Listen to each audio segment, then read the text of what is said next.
Hello and welcome to the Computer Game Show. My name's David Turner. I'm here with Matt Murray, Hello. Sean Bell, Hello. and what a surprise! No new year, new him. James Farley is not with us this week. Where is Can't he? believe this. But look, I don't know. I think he just said, "Fuck the fans. I don't care. I made it to my deadline. Don't I'm wanna off." do it. Yeah, and he'll say, "Look, it's the first time I'm off flicking this the year. visa. First time off this year. Like, what are you complaining about?" He'll do that. And then, So in his place, we are absolutely buzzing to have Sean Labode back with us. Hi, Sean. Hey friends, hello. How are you? Thank you for having me back. I've said a lot Well- of things already. Pleasure. I mean, we've tried to have you back a few times, haven't we? But every time we have, there's been some sort of big Sony news story where you have to go. Yeah, Probably best I don't come on. yeah. yeah. It's been like November, almost 2 years ago now. Which is really What? sad. You haven't been on for 2 years? Well, technically 2 years. Oh, because so it was we're now in like 2025. Oh, okay. Sorry, not to make it sound worse. Jesus. We did line you up a few times last year, but You like did. one thing or another. got in the Just way. too Hollywood now. No. Yeah, that's it. That's it. He had too many board meetings to attend to within the Sony towers. But it's great to have you back. We'd like to start the show by wishing Matt Murray a very happy birthday for yesterday. It was his Hey, happy birthday birthday, Matt. yesterday. Oh, yeah. We all remembered, didn't we, Matt? Well, happy birthday, buddy. And he loves it when we make a fuss. You're welcome. Not Yeah. only that's does what he we're love it doing. when we make a fuss, he loves it when our listeners make a fuss. Yeah. So please, It's a day late send now, so it kind of doesn't really Matt make sense. lots of happy birthdays on Twitter or Blue Sky or wherever LinkedIn would be. Oh, a yeah, good love one. yeah. Yeah, doing it. And I'm so proud of you for making it another year, Matt. It's so good to see. Me too. you They said it flourish. couldn't happen. Make it sound but, like it was, like it was touch and go, like maybe. I mean, I'm not sure if you're aware, Sean, but 2024 is quite a tough year. Yeah, that's true. Yeah. It's what's interesting is that so your birthday was the 12th of January, Yep. right?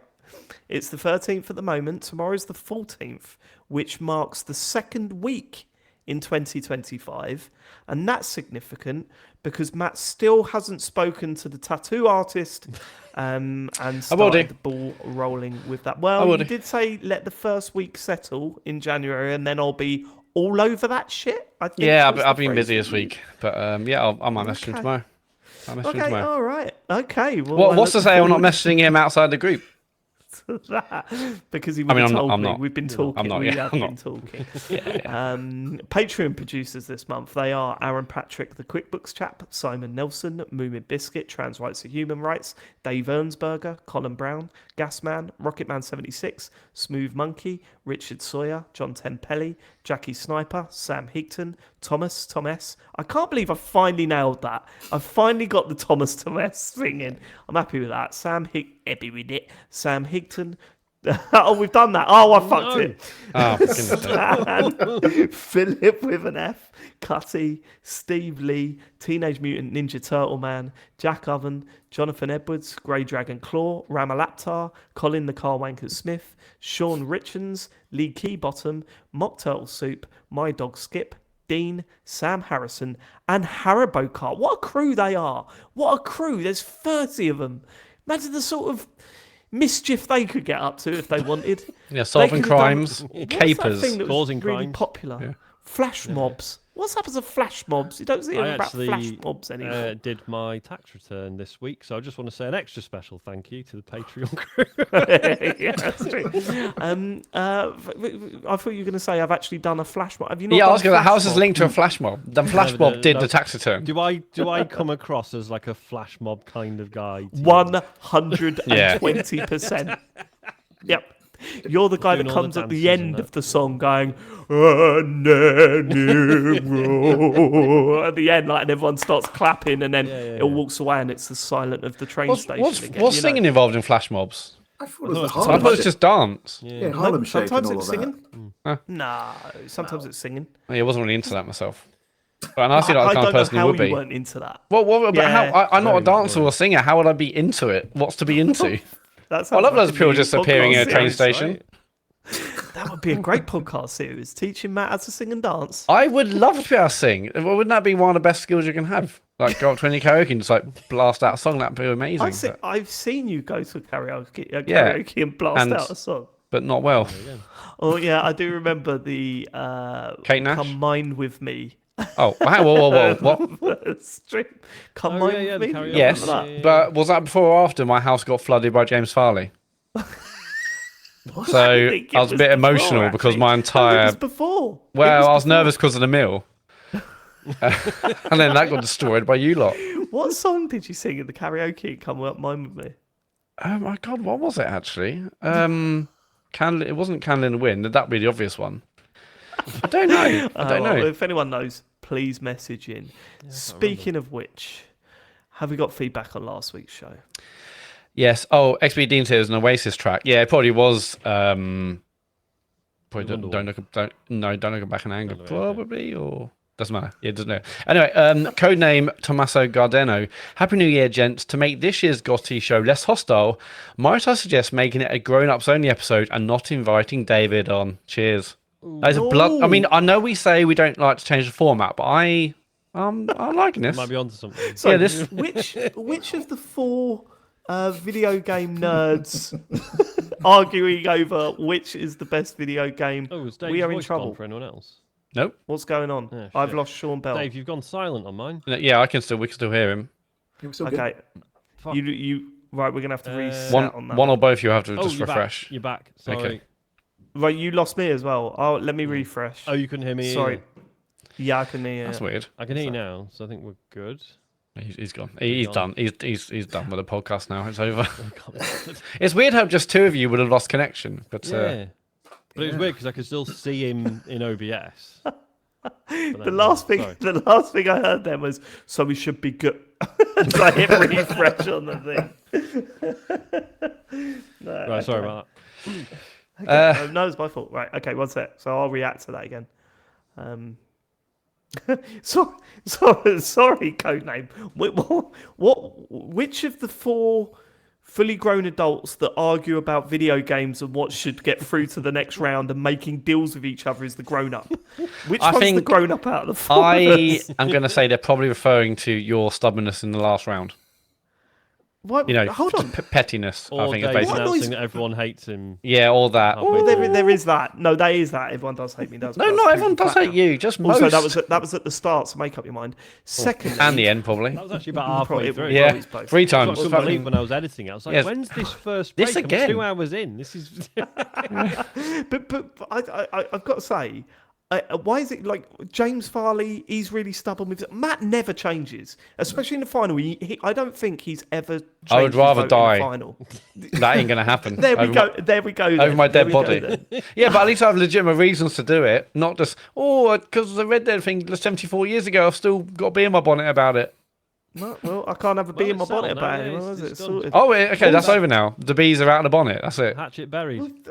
But Balatro deserved to win, Matt. Are you saying No, Balatro it deserved to win? did. It did. Well I then. think So it's a worthy apologise winner. We've got to me. further proof. I will not be doing that. We've got further proof that Balatro is a deserving winner, haven't we? We've got all the proof Oh, we that's need. right. Our community took their Yeah. vote on the community game of the year. Kurt Second Lewin place, very Astrobot. kindly Sorry, arranged. Sean the Boat. This is possibly very hurtful for you. No, it's fine. It's fine. No, I thought you were going to go, no, I thought it was shit. Second place was Astrobot. First place was Balatro. So, if anything, that solidifies it. Do you think Matt. this year, instead of us doing a Game of the Year show, we just let the audience vote and then... Yeah, there you go. Take the money. Yeah, like the Same Gotti result. show is like We it's just get the 5 same minutes result, long. it's That's fine. it. Tempting. It is tempting. Yeah. But you really hurt me with that code name. Calling me not a grown up is Yeah, he's certainly a the grown harshest up. thing anyone said to me. You and nobody. I am a grown up. I'm a big boy. He I'm a big prides boy now. himself on his maturity. Yep. Yeah. Yep. Monsieur Onidu has messaged Bonjour TCGS. I thoroughly enjoy listening to this week's episode of the Computer Game Show. Dr. James Farley spoke quite eloquently about the Japanese art of enjoying the ritual of a meal. I was immediately put in mind of Capcom's Monster Hunter series. I think the good doctor would be delighted by the process of eating exquisite meals to create statistical buffs in those games. Even his colleague Dave will be happy with the efficient system and option to skip the cutscene. Au revoir, Monsieur Onidu. One thing I remember about the food specifically is how good the food looked in Monster Hunter. man. Where was it? World? Well, that- yeah. Yeah, every meal looked amazing. Because in Rise, instead of it being like actual meals, it was just dango, Yeah. which is basically just these like little balls of like sticky sweet rice. I think it's usually sweet, isn't it? And it just does, I don't know, just not particularly appetizing, or at very least, it's not the only thing you'd want to eat forever. Whereas in World, it was like there was all sorts of different dishes and stuff, and it looked amazing. They're always So, huge as well. Yeah. And the animation of it being made with all of the palicos and Yeah, man. the felines. And like the fact that like Monster Hunter has that thing where obviously you can all sit down together and eat together.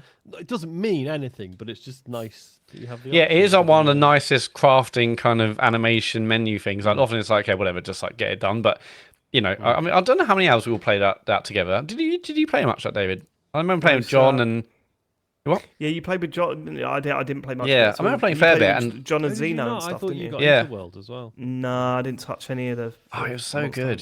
Hunters. That does make me tempted for the new one. That does make me tempted for a new one, yeah. So, but even after hours of that, it's like, oh yeah, it's still cool to see a little animation of seeing how good the food looks. Anyway, Luke Well, Summerhaze. hold on, isn't it launching on Game Pass, the new one? No, I don't think so. Let's go to our Game Pass expert, Sean Bell. Now, be careful, Sean, You about don't have this. to worry if I say it is coming to Game Pass. I've never Good been point. wrong about something not being on Game Pass. I don't think. Okay, well, if it goes on and people are like, I spent 60 quid on this, You've never Sean, been wrong about something not being on Game Pass. Yeah, I've only been wrong when I've said that. Something saying is it on was Game definitely Pass on. Yeah, when it well, I actually mean, law wasn't. of averages.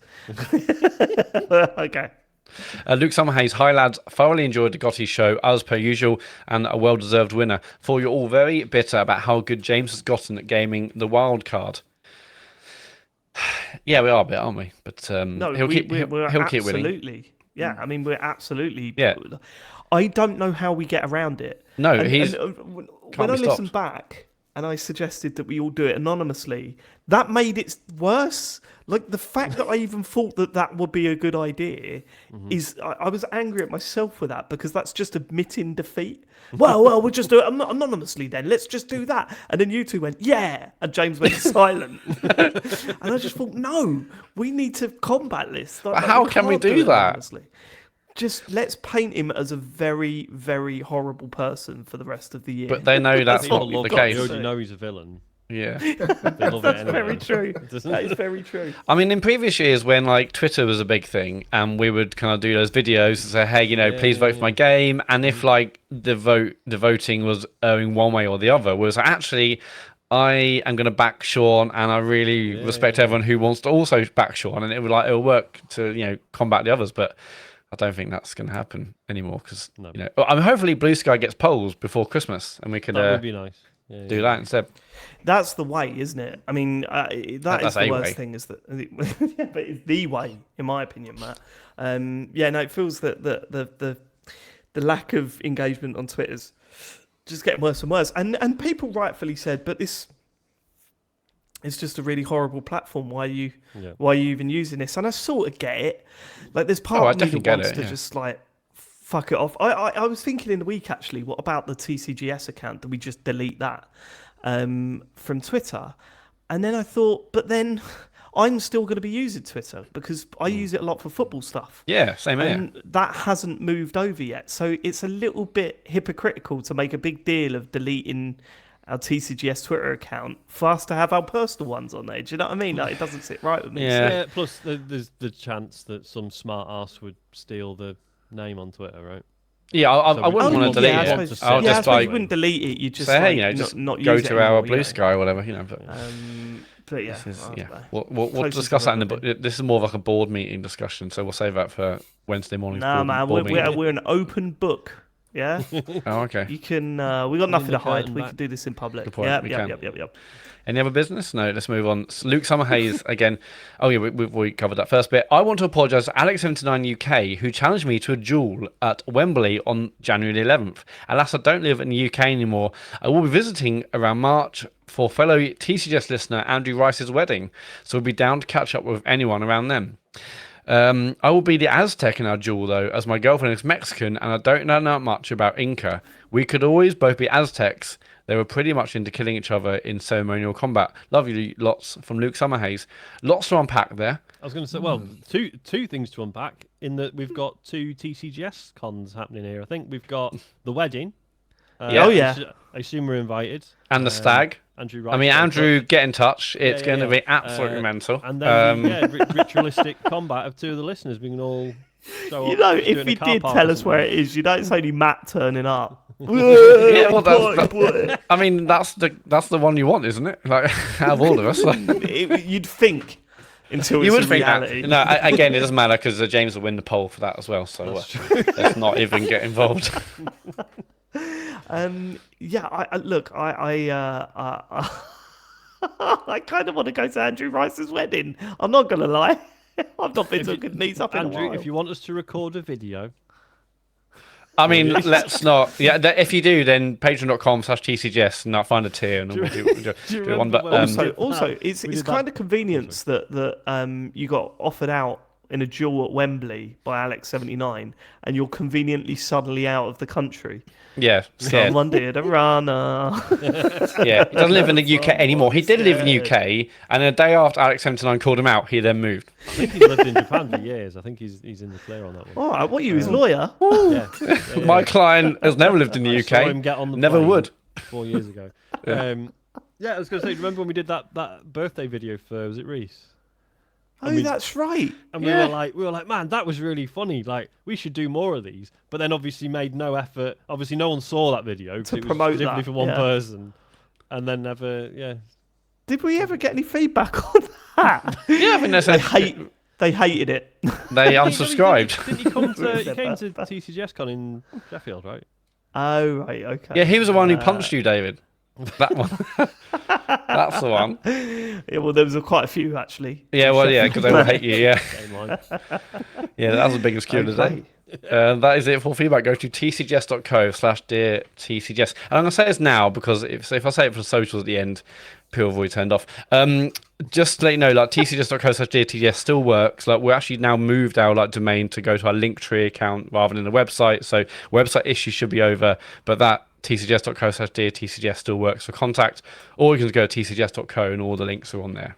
Yeah, we decided the best way to fix the website was to not have one anymore. Yeah, just park it elsewhere. Probably is the right thing to do. So do the news. Let's do the news. So, Well, before you do the news, okay, go on.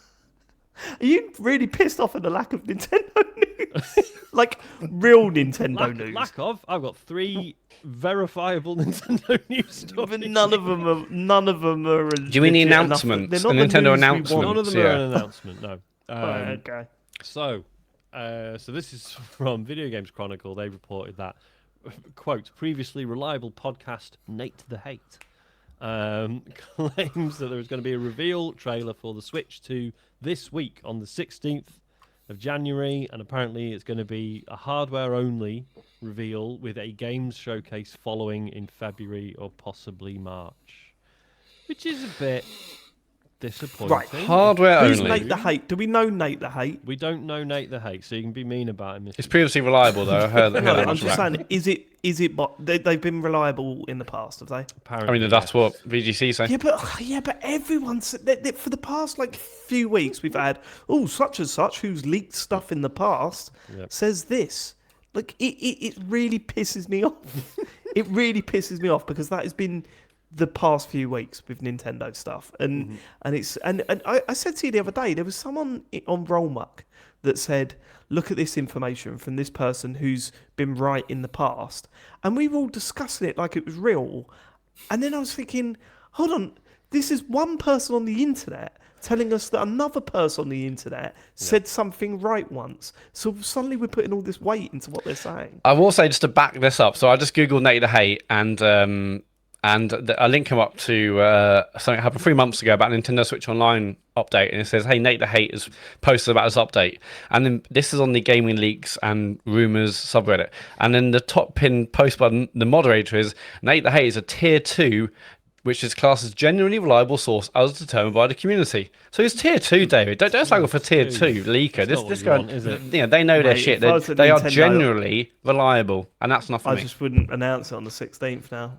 I just wouldn't want Yeah, just to really mug him off. Just to fuck off Nate there. Do you know when Nate the Hate phones up to reserve a table at a restaurant, do you think he's like, I'm a tier 2 Yeah, I'm generally reliable, not always, just generally. Okay, are you, sir? So it's Nate the Hate, is it? And what's that, table for one? Mr. Yeah, probably. I mean, the thing is, like, last week's rumours were it's going to be like the 17th, so, you know, things are Well, then changing. this is basically the same. Yeah, So, but okay, so hardware only. Here's my thoughts on that. We've obviously CES happened. We've seen a million, hardware leaks or Joy-Cons this and cases that. I think if this really is just hardware only, not the games, then they're so sick of all the leaks. So let's just get the trailer out for the hardware, which has obviously clearly been done. Because to own something, I reckon that's probably been brought forward, and then the games will come when they may have originally anticipated, which is now March. But I mean, announcing it with no games or not even a completely disagree with that, because I think if that was the case, they would have done it earlier. They would have done it earlier because the leaks were happening from like all over Christmas and into the new year. Why now would they say, right now we got to bring it forward? Like what? But like just releasing it like December onwards just feels like it wasn't planned and it feels messy and I'm a bit unprofessional. Whereas this is like, it could have always been January. Do you think that? Yeah, I mean, because who's they're not going to announce a new system in Christmas where all the sales they want to all maximize sales. It feels mad. You're also suggesting they're panic bringing it forward, and I don't. I'm not necessarily panic, but I think they probably would have changed their timeline because they're sick of the leaks and need to own it themselves. How does that explain separating out software and hardware announcements? Because maybe that aspect of it just isn't ready or wasn't ready or it's still sticking to the original timeline. Whereas the hardware, far away now. No, but the hardware has to be manufactured far in advance for the hundreds of thousands, potentially millions sold in one launch, and we're anticipating certainly like this first part of the year. So it would make sense that would be done earlier, and marketing materials as well done earlier. Games done by different teams, different release dates. It does make sense that those would come later or much sooner to the launch or release or announcement. No, but they probably had a very good idea of what's coming out at launch, unless it's launching way later into the year than we're expecting. Maybe it's not coming out. Like, if that's true and they're doing the hardware announcement this week and then the software announcement in March, this ain't coming out in March. Yeah. It's not coming out in March. That'll be May, maybe. Well, I mean, it could be. Well, it could be early March and comes out late in a month. Like, why would that not be the case? Like a month lead up to it. Because you're saying you're going to announce the hardware. Yeah, so Pill No Switch is coming. To presumably get the pre-orders in, right? Yeah. But you're also going to want people to pre-order the games, like the software that's coming. You can't just announce a console and then a few weeks before it comes out, go, and here are the games that are available day one. Like, that's not really how it works. The whole thing is weird. Like, even announcing the hardware with 0 games is also incredibly weird. Like, no one does that. Even Nintendo don't do that. It just doesn't make sense. They have done that. And that's what I was thinking about. Just hardware with 0. Even like the Wii U showed games, didn't it? So the original Switch reveal did not highlight the games that were coming with it. It was that trailer with them all on in basketball courts and all that sort of stuff. Rooftop and we were saying, parties. because we thought it was a completely new Mario Kart game, because we were pausing the video to have a look at what they were playing on this thing, right? If this is true, and I don't know why we're putting any weight on it, because it's another person on Tier the 2, internet. mate. Make the hate. Tier 2. Genuinely reliable. That says to me that this thing isn't coming out till much later in the year than we're expecting. When I say much later, pre-summer though. Well, that initial trailer for the Switch was the year before. Then they had the presentation in January, February? Can't remember now. And it came out in March. And then it came out March, yeah. Whereas like this one, you would expect then to be a longer wait for the next, like, you think January, February, March, May, April, May, maybe May, June. If they're following, it makes more sense to me. Not that they're panicking because of leaks and bringing stuff forward. It makes more sense to me that actually they're following the announcements that they did for the original Switch because they knew it was successful for that console. And actually, it's not coming out in March. But it's coming out a few months later. That works for the original Switch because that was an original hardware concept. We were excited enough about what the Switch was, never mind the games that were coming on. Whereas this, and it was following up the Wii U. They had to, This feels like it's going to be more of an iteration on the hardware, which is fine. But the hardware isn't, as we've said, the hardware is not going to be the exciting thing. I don't think. No, the exciting thing is the software, which is why, if that is the case and it is coming out in March, you would not want to talk about the software 3 weeks before the launch of the console. You want to build up that momentum. You want to get people excited about these new games that are coming out at launch. I think they're going to find it really hard to convert people over from Switch to Switch 2. And I think leaving an announcement. I mean, who knows? It's Nintendo, right? And they do their own thing, and it's sometimes we just can't wrap our head around it. But I would not understand them announcing launch games 3 weeks before launch. Like that's just weird to me.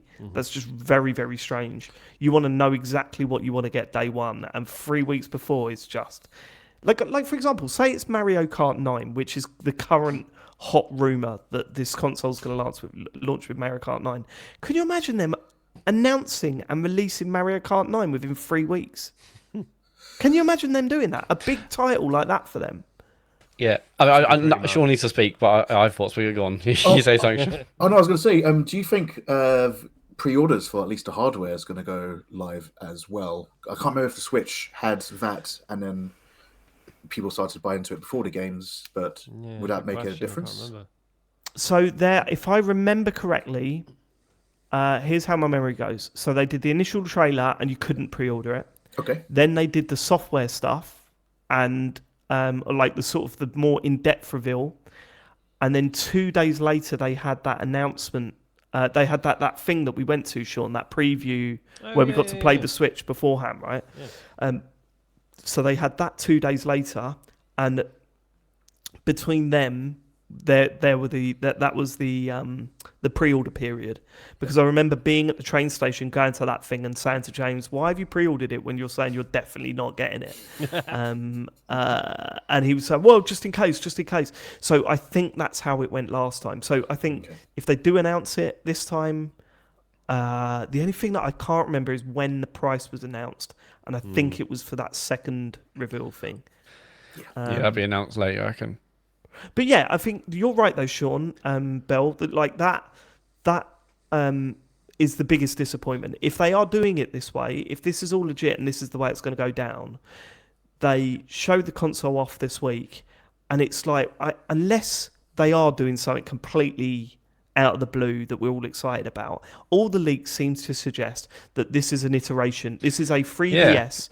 To DS. There's gonna be nothing new. Like they'll say, like kickstand. We've seen the redesigned kickstand. Like maybe like the was it Hall or the different the magnetic Joy-Cons, the different maybe sticks. Like we're like, yeah, we know. Okay, cool, no games. Well, sure, but it's not even that. It's not down to the leaks either. It's more down to how similar it is to the last Switch. Yeah. So even if we hadn't seen all of those leaks, this trailer's gonna be it's got a nicer kickstand and the magnetic things and the hopefully less Joy-Con drift. It's not gonna be it's not gonna be like the first time we saw the Switch or the first time that we've seen pretty much any Nintendo console. Every Nintendo console's come out and it's like great. And I think there's part of me that's really disappointed by that, but there's also part of me that's happy that they're playing it safe this time, because I think the Switch needs a big upgrade.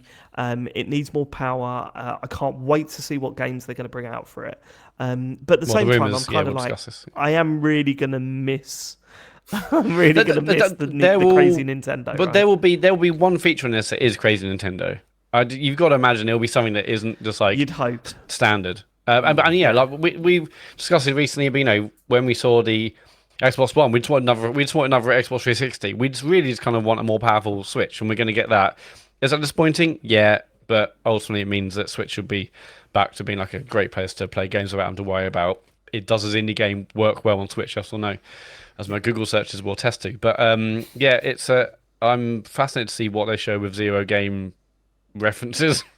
So okay, cool. That's but hey, still gonna get one. But in terms of the rumored games, the rumored games are listed on here as well. The one of them is going to be Final Fantasy VII Remake. Now that is a gorgeous looking game. I mean, did that come out? That came out on PS4, didn't it as well? No, PS4, and it's I've not tried it, but it is verified on Steam Deck. I don't imagine it looks or runs as good as it does on the PS5, but if it can run on the Steam Deck, Yeah, and not it's a unfeasible and it's gorgeous, one of those gorgeous big game. games, So yeah. that's What are good. the other There's games? What are the other games listed? there's this going to rumour? be Assassin's Creed Mirage, and there's going to be the new Metal Gear Solid Delta, the new Snake Eater remake.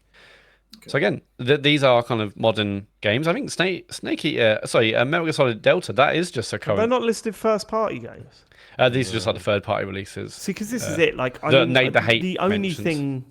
thing that I'm interested in on the Switch 2 is the first-party stuff. Because Well, so, the third-party stuff will always run better on the Xbox and PlayStation, right? So, I mean, I'm not it's really in it interesting. for that. It will be interesting to see like what runs, just as a benchmark. Like, Absolutely, what runs yeah, on Switch 2. for sure, totally. But yeah, it's difficult to imagine that they won't be inferior versions to current home console. Yeah. Which is fine. It's a handheld, right? Yeah, I don't necessarily need a big 4K. Yeah, so Nate Hay says, it could launch in May or June this year. A new version of Mario Kart could be available at launch, followed by 3D Mario released during the holiday period of 2025. So if that's the case, then James Farley has destroyed us on the old game predictions. If both of us come out in year one. If both come out in year one, like bloody okay, fine. So yeah, so Thursday. Just hoping and praying it's an evening. Obviously, it goes out saying, listeners, if there is any way we can stream that reveal, we will. Yeah, if it's an evening thing, we we 100% do it. Yeah. If it's in the day or 5 o'clock, I'll be so angry. But Sean, are you going to get one of these? Me or Mr. Yes. Labode, yeah. This is a problem again. yeah, isn't we'll it? have your surname. Honestly, Do you want a nickname, Sean? Should we Yeah. give you a nickname? Yeah, you can choose one right now. Try it out. no, I love the chaos. It depends on the price, because I don't own a Steam Deck, and if there is potential games that run that could be on Steam Deck as well as on the Switch too, but the console is cheaper, then I might go for the Nintendo option of that. Steam Deck is cool, but I'm always at a PC anyway while I'm at home, and just having something that's different, and it'll be in the zeitgeist. Like everyone's going to be talking about it. I famously got a Switch about a year later than after launch, and it was still like a game changer for me. This is Right. obviously prior to lockdown and still having to commute and all of that stuff. But it'll be just nice to have a Switch. So yeah, I'll definitely go for it. I think like David, I would want to see a killer first party game. If things like Metal Gear Solid or even like Elden Ring and stuff, like they're nice, but they're my home games. Yeah, but you've already played them or going to get them on the more powerful home console. Exactly, yeah. So yeah, no, I would love to. I'll get one. I'll just have to see what everyone is saying first. It's interesting you say about price because I was looking at Steam Deck pricing, and the cheapest Steam Deck is 256 gig LCD. That's 349. Then it's 512 OLED at 479. I think it will be 400 quid minimum. Yeah, I've got about 399, right. 399, I reckon. Yeah. You reckon 399 in the UK. It's not. It just kind of will. They won't want to go over the £400 mark, I don't think. Do you think we'll have two SKUs, or obviously OLED's not going to be at their launch, but What are you thinking, like a light, like storage or? No, I don't think they will. Yeah, I think they No, might I save. think they'll go. I think they'll go with with. they'll go with SD cards again. I genuinely think they'll do that again because no one really moaned about it last time. SD cards are cheap enough and it'll bring down the price. I never bought one in the end. I just kept deleting games, and then obviously I got the OLED, and that is double. That's like 32 gig, and still never. Obviously, it would have been easier if I just bought one and never had to delete stuff. But I was happy to do that. But yeah, I guess I'll just go with one. But I can't see it being less than 400 quid. No, I think it will be 400 quid. I think that's the price point they're going to come in at. But we'll see. We will see. Possibly Thursday if Nate the Hate is anything to go by. See if that is tiers even get him up in to the tier 1. balance. Come on, Nate. Oh yeah, if he gets this right, I think he deserves tier 1 for me. Tier 1 is James Farley. You do know that, right? James Farley from tier 1 this is pod. Fantasy Zone. The Fantasy Zone is tier 20. Okay. So there was another Nintendo story. There was a bit of an addendum to this. So obviously, all week we've been seeing leaks, particularly from Genki, who are very well-known, reputable accessory manufacturer. They've been just showing off tons of images. They've been at CES this week. What would you call Consumer CES? Electronics Show. Yeah, Consumer Electronics Show. Yeah, Oh, that's yeah. that's kind of what I call it, I guess. Yeah, just calling it by its name. That's probably the way forward, isn't it? So yeah, they were there. They've been showing off all their Switch 2 accessories. So for a bit we were like, well, shit, is this it then? Is this that's the Switch 2 then. They have admitted now that they haven't actually seen a Switch 2. They've been going off the leaked images and stuff, and they've mocked stuff up based on that, which makes sense, because obviously, I was looking at the website. I was like, well, surely they're worried about legal issues if they're just going, hey, these are all our Switch 2 accessories. This is basically what a Switch 2 looks like. But obviously, if they've got that plausible deniability, like, well, we haven't technically seen one, that makes more sense. But and then Nintendo issued a statement to Japanese newspaper, the Sankei Shimbun, which unsurprisingly confirms the images and videos, they are not official. What? I thought they were Shot. official. Yeah. So, unsurprisingly, everyone's winging it. Who'd have thought? But I read, I'm still trying to see if there's something to back us up, is that Genki were at CES, and then next day they had left CES, and the rumours that lawyers had visited them, and they're like, actually, I guess we'll leave now. CS is done. We don't need to. Bye. We're scared of the lawyers. And that's maybe why they had to put a statement out. Who knows? I mean, I can't imagine. I imagine Nintendo are pretty, stringent about this stuff. Well, this is what's been so strange, hasn't it? Is it's felt like the conversation has got away from Nintendo. Yeah, they're not controlling the message anymore. It's just kind of, it's a joke how many leaks we've had. Yeah. I don't think they care. I think they've got that. They've got that arrogance of we'll announce it when we're ready. Yeah, I mean, that is true. That is true. Yeah, that's true. I really don't think they care. It keeps it in. Like people have been discussing. They would have anyway, but we've been discussing it for weeks. All the leaks. So, hey, but they can't control it. It's out there. That is good. People are talking about it and discussing it, but they can't control it in the way they might want to control it. But the one thing that I did notice is that on one of these websites they showed the dock. Yeah, the smaller dock. Yeah, smaller dock. Yeah, it had the Switch logo on it. As in the original logo. Yes. Right. So you would imagine that is probably the biggest indication that this is going to be the Switch 2. Well, I think a that new name. Could be, if you might have seen schematics or something of the new dock. You maybe would have. I'll just put a Switch. I don't think very much so. Well, very much. You probably would just put the Switch logo on it. You know what I mean? Yeah, because I saw one that had the Switch logo and then a big 2 next to it. Yeah, and it's not going to do that. Imagination with these leakers. Well, yeah, I was going to bring up my first Gran Turismo, but Sean's seen it, so I'm not going to do that. I'll bring that up. I'm not going to bring that. See, even Sean finds it funny. But yeah, like the small dock look. I mean, what we're seeing, it basically looks a lot like a lot of the things you can already have been able to buy on Amazon for years, like smaller, much more kind of nondescript like Switch docks, which might have extra kind of ports, and you can still see the screen on the current one. So yeah, good. I mean, it's strange that we don't know all this information because all of this stuff was official, wasn't it? All the stuff we saw. No, it was not official. Oh, it wasn't. No, sorry, that's right. Nintendo said it wasn't official. Yeah. Oh, sorry, keep getting otherwise would have muddled up. I thought the images on a random Japanese website was official. It wasn't. I thought the video when he mentioned about smell-o-vision was real. So, so what kind of accessories did Genki bring to the table? It was basically a full case, wasn't it? Yeah, it was like a protective case thing, wasn't it? Yeah, Switch condom. Which obviously to look at, right, well, that's basically what the console looks like then. But you could argue, technically, you couldn't see the actual console beneath the case. So, yeah, whatever.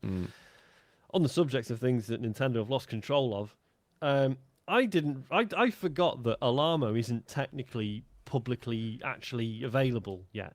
Well, why the fuck do we allow it in the thing? This is like us allowing a pre 1.0 version of a product in the wildcard thing. Can he nominate it this year as well? What do you mean? So it was a timed exclusive for Switch Online members. Oh, a timed exclusive. Yeah. Which speaks well of Chen, who must have really gone out of the way to that's the thing, isn't it? Unless James bought it himself, but like someone said, Discord on Twitter or whatever. So like, well, that must mean that Chen would have had to have. I mean, she might have an account. I'm sure she's got an account. Sure. Of course, she's absolutely got an account. Yeah. But there's no way he didn't help her order it though, right? Yeah. It wasn't like, oh, surprise. Yeah. You can order one now though. They're available on the Nintendo website for actually $89.99.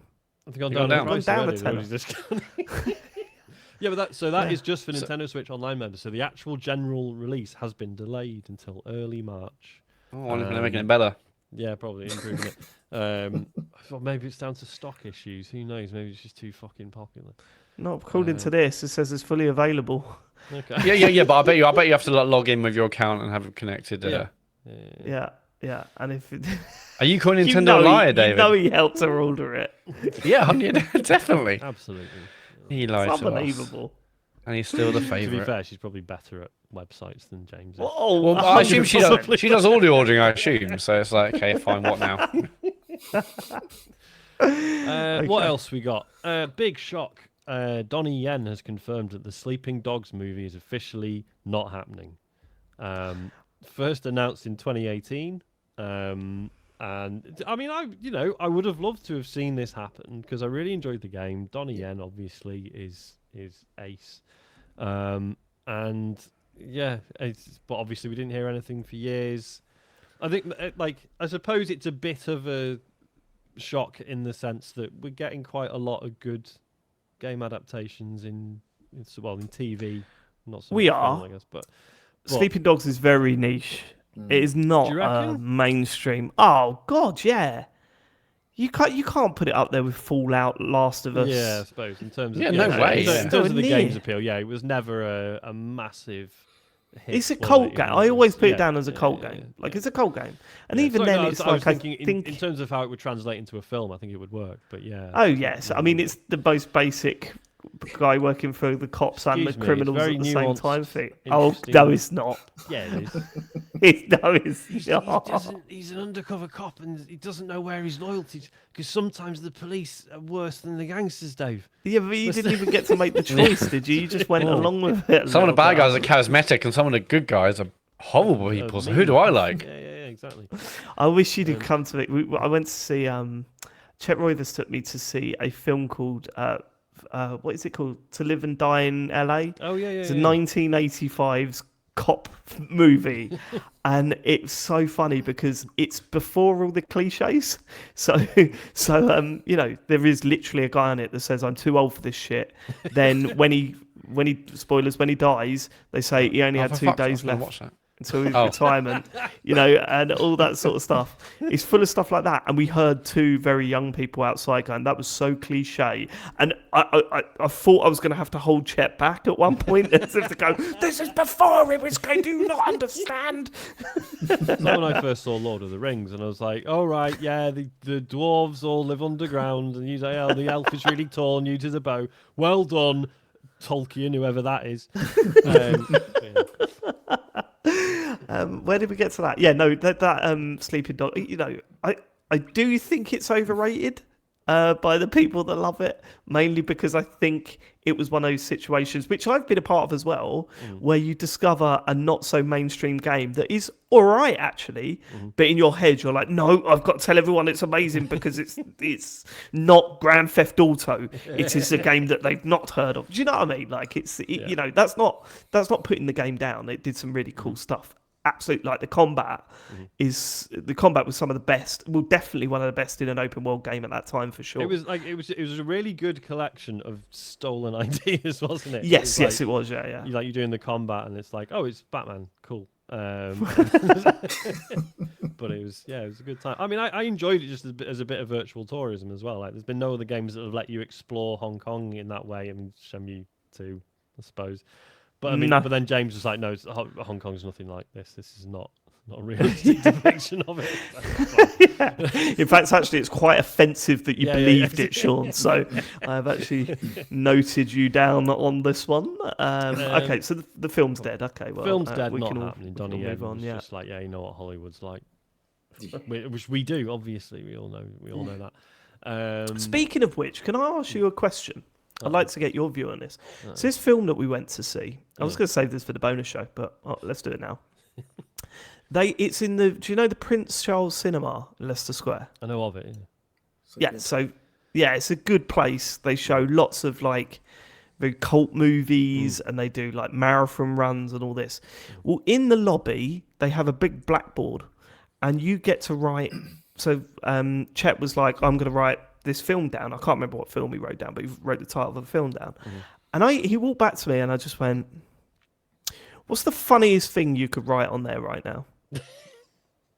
What is the funniest thing? And I said, what's Shawshank Redemption? You know, because it's everyone's go-to favourite film. And he went, well, no, actually, that is sort of the sort of film that they would show there, but they'd show it on like a certain, you know, a reel of film or something. You know, it's the sort of thing they'd do. And the best I could come up with was Sonic 3. Is the idea that you write down movies that you want them to show at a later date? Yes. Okay. Yes, yeah. So you're like, hey, this is a suggestion about a cool, you know, film you might not know of that you know, would be cool if you showed it here. And I thought Sonic 3 was about as close as I was going to get. But if you've got any ideas, Avatar. I'd love to hear them. Avatar, yeah. Avatar would be another good one. But yeah, it's just that sort of place. So answers on a postcard. Please get in touch. Let me know what would be the funniest film you could possibly write on there. Ernest Saves Christmas was another one that I come up with, but I thought that was too sort of wacky to put down. Okay, this is a tangent, but it's slightly related, right? I was in Smithfield over Elodie and just looking at something to buy, and there's these things you can get for ages, kind of like their balls are kind of like gacha things, and they're called like mini brands, where you get like a mini kind of Frosties or cornflakes, or like it's just like mini household items. And I was looking, and there's a new series, new version, and it was for National Lampoon's Christmas Vacation.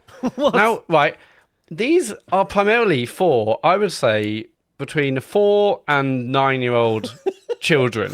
Yeah, they are not allowed to see and that film. the promos for National Lampoon's Christmas Vacation, where I loved it as a 42-year-old man. Yeah. What kind of young child was like, oh yeah, I really want the National Lampoon's Christmas Vacation one? What will I get? Will I get the stepladder? Will I get the lights on the ceiling, on the roof? What will I get? It's like, what? That's such a random collab. But I bought every one of them. That is so strange. No, I would happily buy some of those, but as you say, the film isn't like horrific or anything, but there's a fair few swears in it. Boobs in it as well, isn't there? But it came out in, was it the 80s? There's the bit where there's implied boobs, but there's no actual. Oh, there is implied boobs. There's implied boobs. Yeah, when she throws her bra at the. Do you remember when he's The doing the swimming washing costume? up? Yeah, she throws it at the. Yeah, Maybe a bra is one of the things you might get when you open the little ball. But Yeah, it's like, maybe. that is a crazy little collab. The Venn diagram of. Oh yeah, my 7-year-old daughter Wait, loves you that didn't movie. buy one?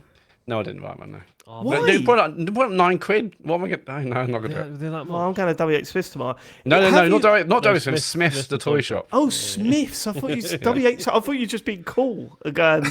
Smith. Yeah, Smith. No, Smith's. I need Smith's. these. I need to Yeah, see it, but they're probably going for cheap now. Yeah, It's out of Probably. season. buy a load in, ready for next year. Yeah, the Venn diagram of the audience is. That came out Okay. in 4K last Christmas, didn't it? That's why they're doing it. I nearly bought it again. Yeah, it got re-released in 4K. I'm tempted. All right. Okay, where were we? Next news story was it? So we remember that all the Annapurna Games staff left. About a few months ago. So it's now being reported that they've formed a new company, which I think they sort of said was probably going to happen, and they've acquired Private Division's portfolio, which was the Take-Two owned sort of indie publishing arm, which got sold to where was it? Haveli, which is a private equity firm. The ex Annapurna staff have now bought another indie publisher's portfolio from this private equity firm. What's tricky about this though is the Private Division staff, I think about 20 odd of them moved over to this private equity firm while this was sort of being worked out. So it's not known how many of those are going to be kept on now that the ex Annapurna staff have bought the portfolio. Just what a tangled web this is. Yeah. And sort of good news, I suppose, but not for the now. Yeah, good news for the team that was formerly at Annapurna Interactive. I mean, if they just bought a portfolio, I can't see them also retaining staff because they have the staff and they have no portfolio, hence Yeah. buying the portfolio. But Yeah. yeah, the Annapurna thing is still. I thought about it, only the other week when I was talking about kind of A24 and how Annapurna kind of, Really it's like a weird. gaming version. I was like, yeah, that whole thing kind of just imploded. Yeah, really strange. And just with Annapurna being such a mainstay, like as a Yeah. brand in terms of the cool indie stuff. They rarely put out bad games. And then Not never. Rarely. games. 12 minutes. Yeah, that's the only one though, really. It wasn't. There was a few, The wasn't there? very, very few duds. Generally, yeah. I mean, I liken it to A24. I was like, okay, if it's an A24 movie announced, I'll go watch it. Well, I haven't said that I did see Baby Girl, and that was not good. That's Baby A24. girl. Moving on. The United States have added Tencent, who own half the I've games heard of them. industry. To The United a list States, yeah, they're massive. The list of firms allegedly connected to the Chinese military, which Tencent say is, quote, a mistake. Okay, yeah. This doesn't come with any sanctions or anything. I think it's like hurt share prices and stuff. And your prediction? Oh no. But basically they responded by saying we are not a military company or supplier. Per spokesperson Danny Marty, unlike sanctions or export controls, this listing has no impact on our business. We will nonetheless work with the Department of Defense to address any misunderstanding. Just odd, very odd. Apparently, this was a thing that Trump started in 2020. It was one of his many fun executive orders that he fired off, and they wanted this list of companies potentially linked to the Chinese military, and now Tencent have fallen foul of it. Thoughts? Where's James Farley when we need him? We could do with James being here for this one, really. Probably should have just held off. But never Sean, mind. thoughts? Labode, thoughts? I just don't get where. I mean, I'm not a Trump supporter, but I don't get where the limit or the boundaries will go with all of this. You're not a Trump supporter. I know, scarily. Get off this pod. Get off this Yeah, we did. I wish you'd have said that before we just started. yeah, this is embarrassing. To be honest with you, I Sean. thought you were pure MAGA like us. 2, 3, 4. But it gets very messy when it comes to this side of things. And again, I'm not American. Another surprise, but it's just hearing how a lot of my friends in America are being exposed to, like Instagram gonna disappear and all this stuff. Yeah, I mean, TikTok as it stands is going to get banned like in the next week or so, isn't it? Is that Yes, still very, very soon. Yeah.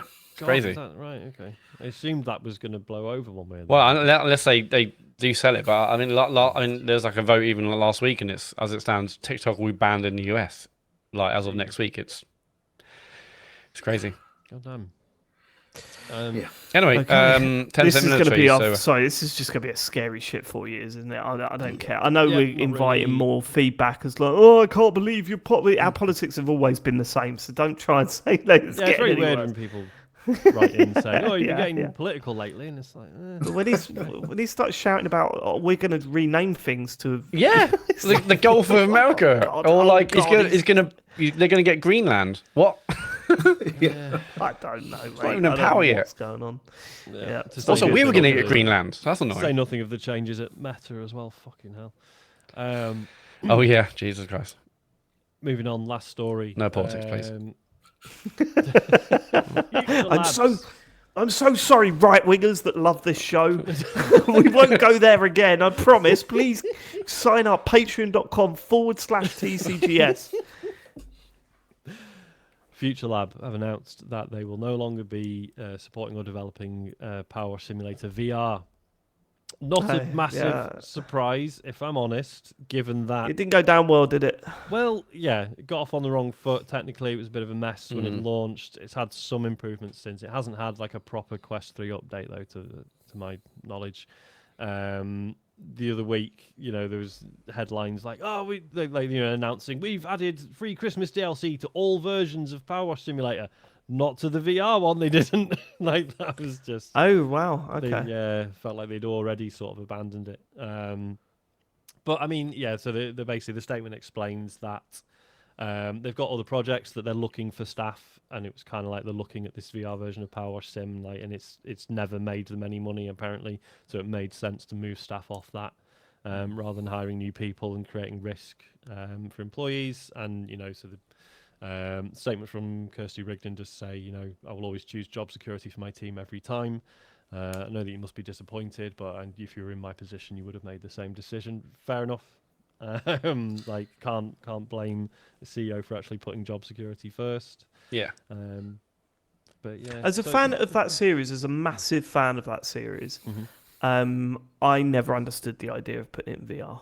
Like I can't see the appeal. The whole appeal about the game is that it's relaxing and that you can kick back and you can put a podcast on and sort of zone into this sort of really monotonous experience, and just really get sort of.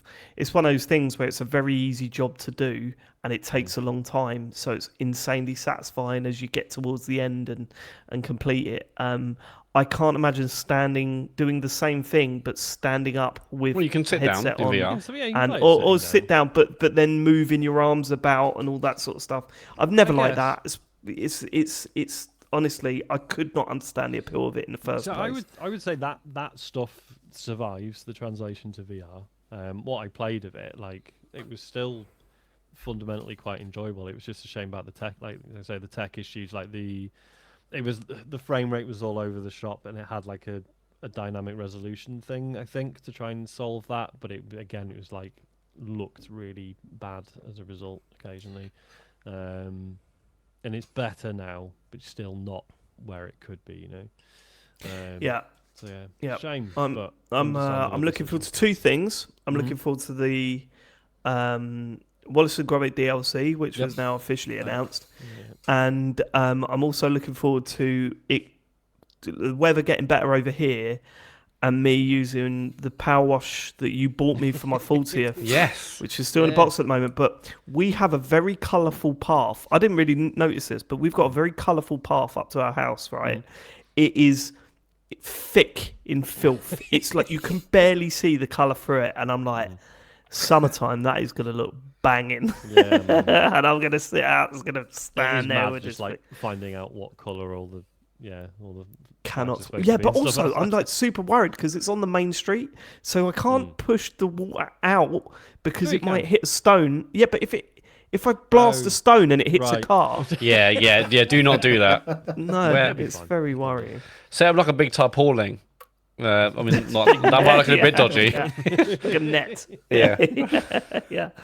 But I'm very much looking forward to that. Is that it for the news? Flipping is. We haven't got Bell's Language. Bullshit Arena or whatever we called it. Oh, that'd be great. Anything I've said in the last hour could be proved Yeah. to be false. So we're never out of Bell's Bullshit Arena. There's always a risk. I've always said it.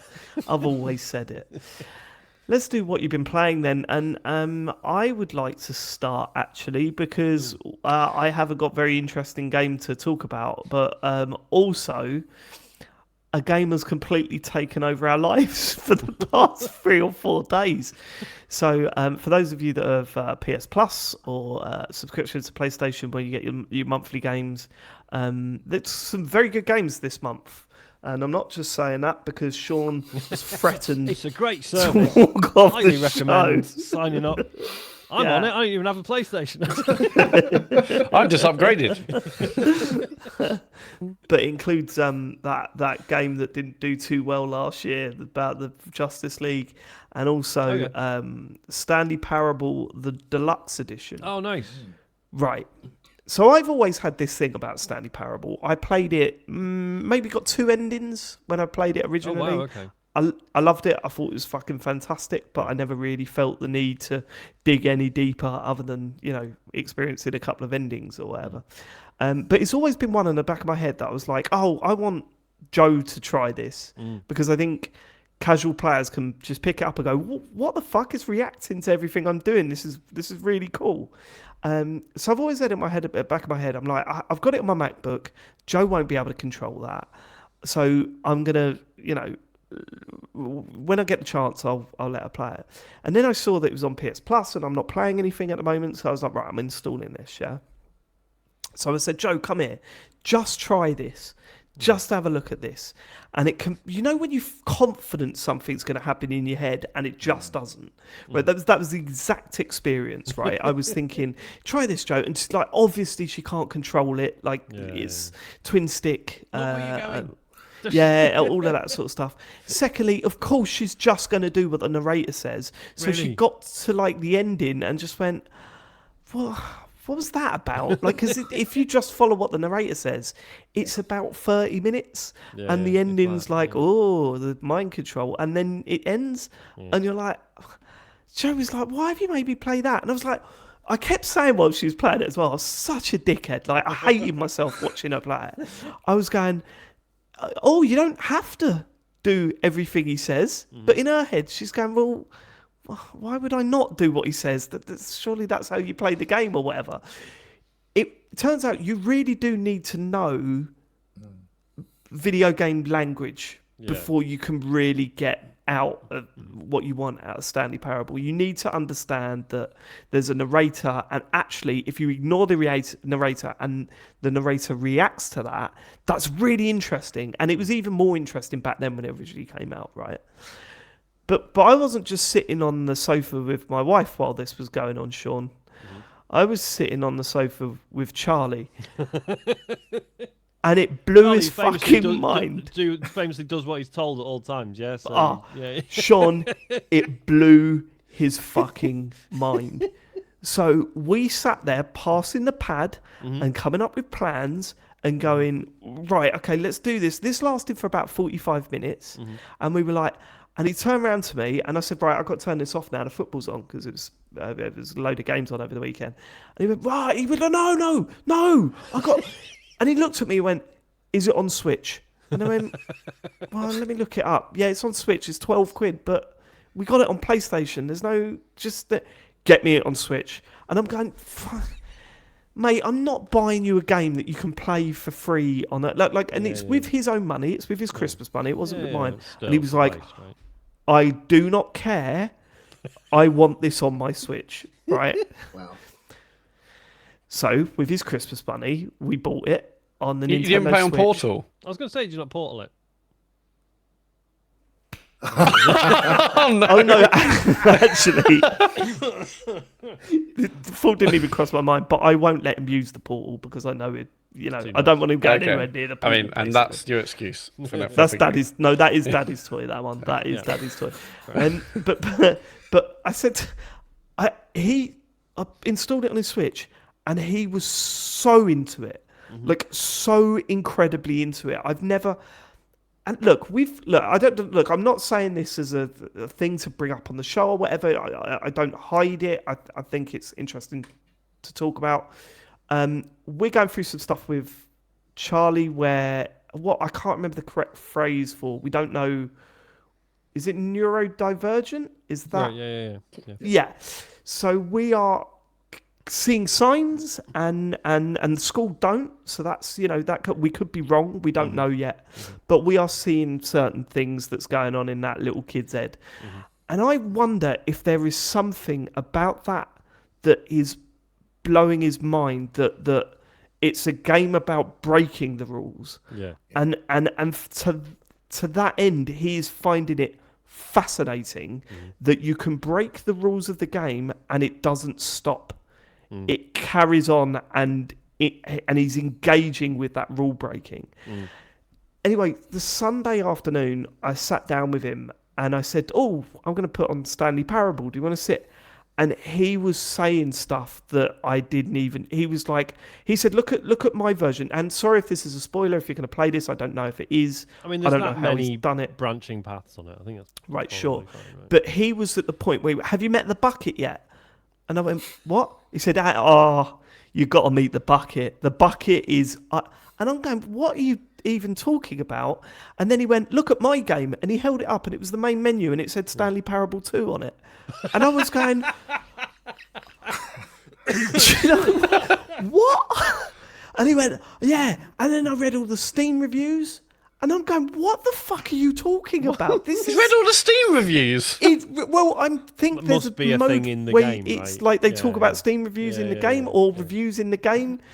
Something like that. But he has gone into levels way beyond where I am with that thing, and I was like, what?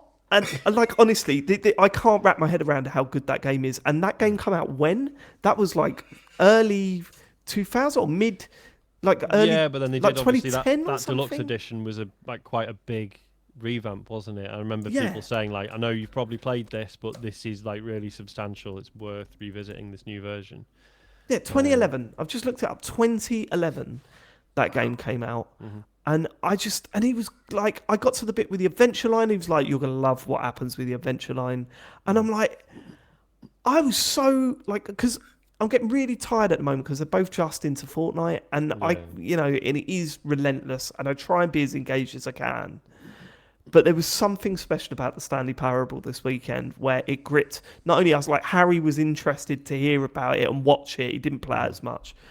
But Charlie just zoned in and it did something to him. And he was laughing. He loved it. And I was like, mate, that is fucking great. And I genuinely think... I know Charlie's not really bothered by stuff like this. I remember some bits of it being sort of quite stressful or a bit spooky or... No, he did like that. I mean, Charlie likes scary things, I was doesn't he? gonna say, So he loves that shit, Yeah, so I mean, he's yeah. Choo Choo Charles. I mean, Yeah. that's about as scary as you can get. And he thought it was this. You wanted like toys of Choo Choo Tart Charles and stuff. We just said no. But no, I do wonder if there's something in that. And maybe I'm overthinking that because it's on my mind a lot at the moment.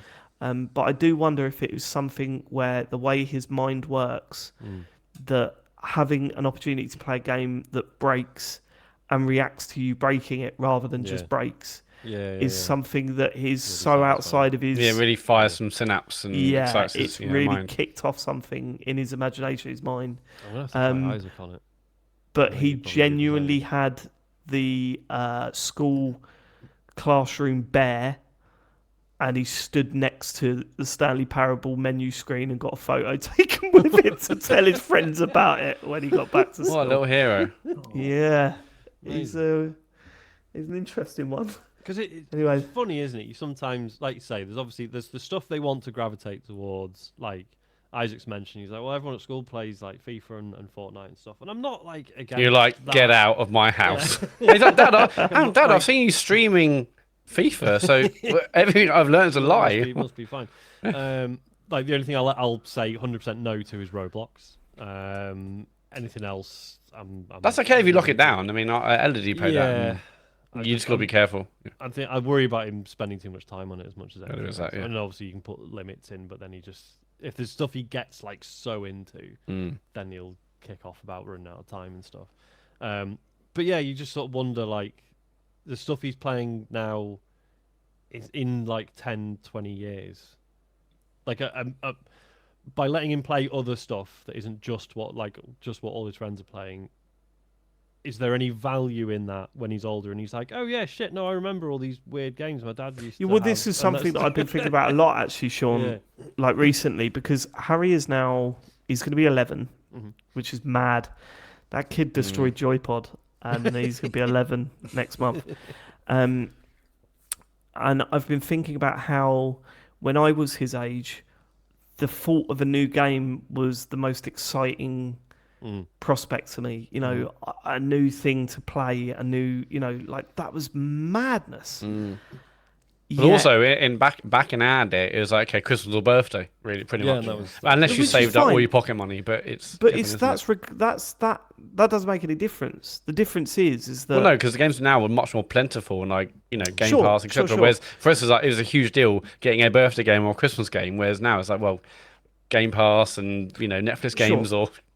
But even if we could only, even if we had only that model where he was getting a game on his birthday and maybe Christmas, and he didn't have Game Pass or any of that stuff, he would still only want to play Fortnite because that is what he and all his friends play forever and ever. And that is just, I find that like really frustrating because I want to go, oh, Harry, play Zelda Breath of the Wild, man. It is like the greatest game ever made. Play this, And I'm hoping that changes when a new 3D Mario game comes out. I think that's the only thing that will tear him away.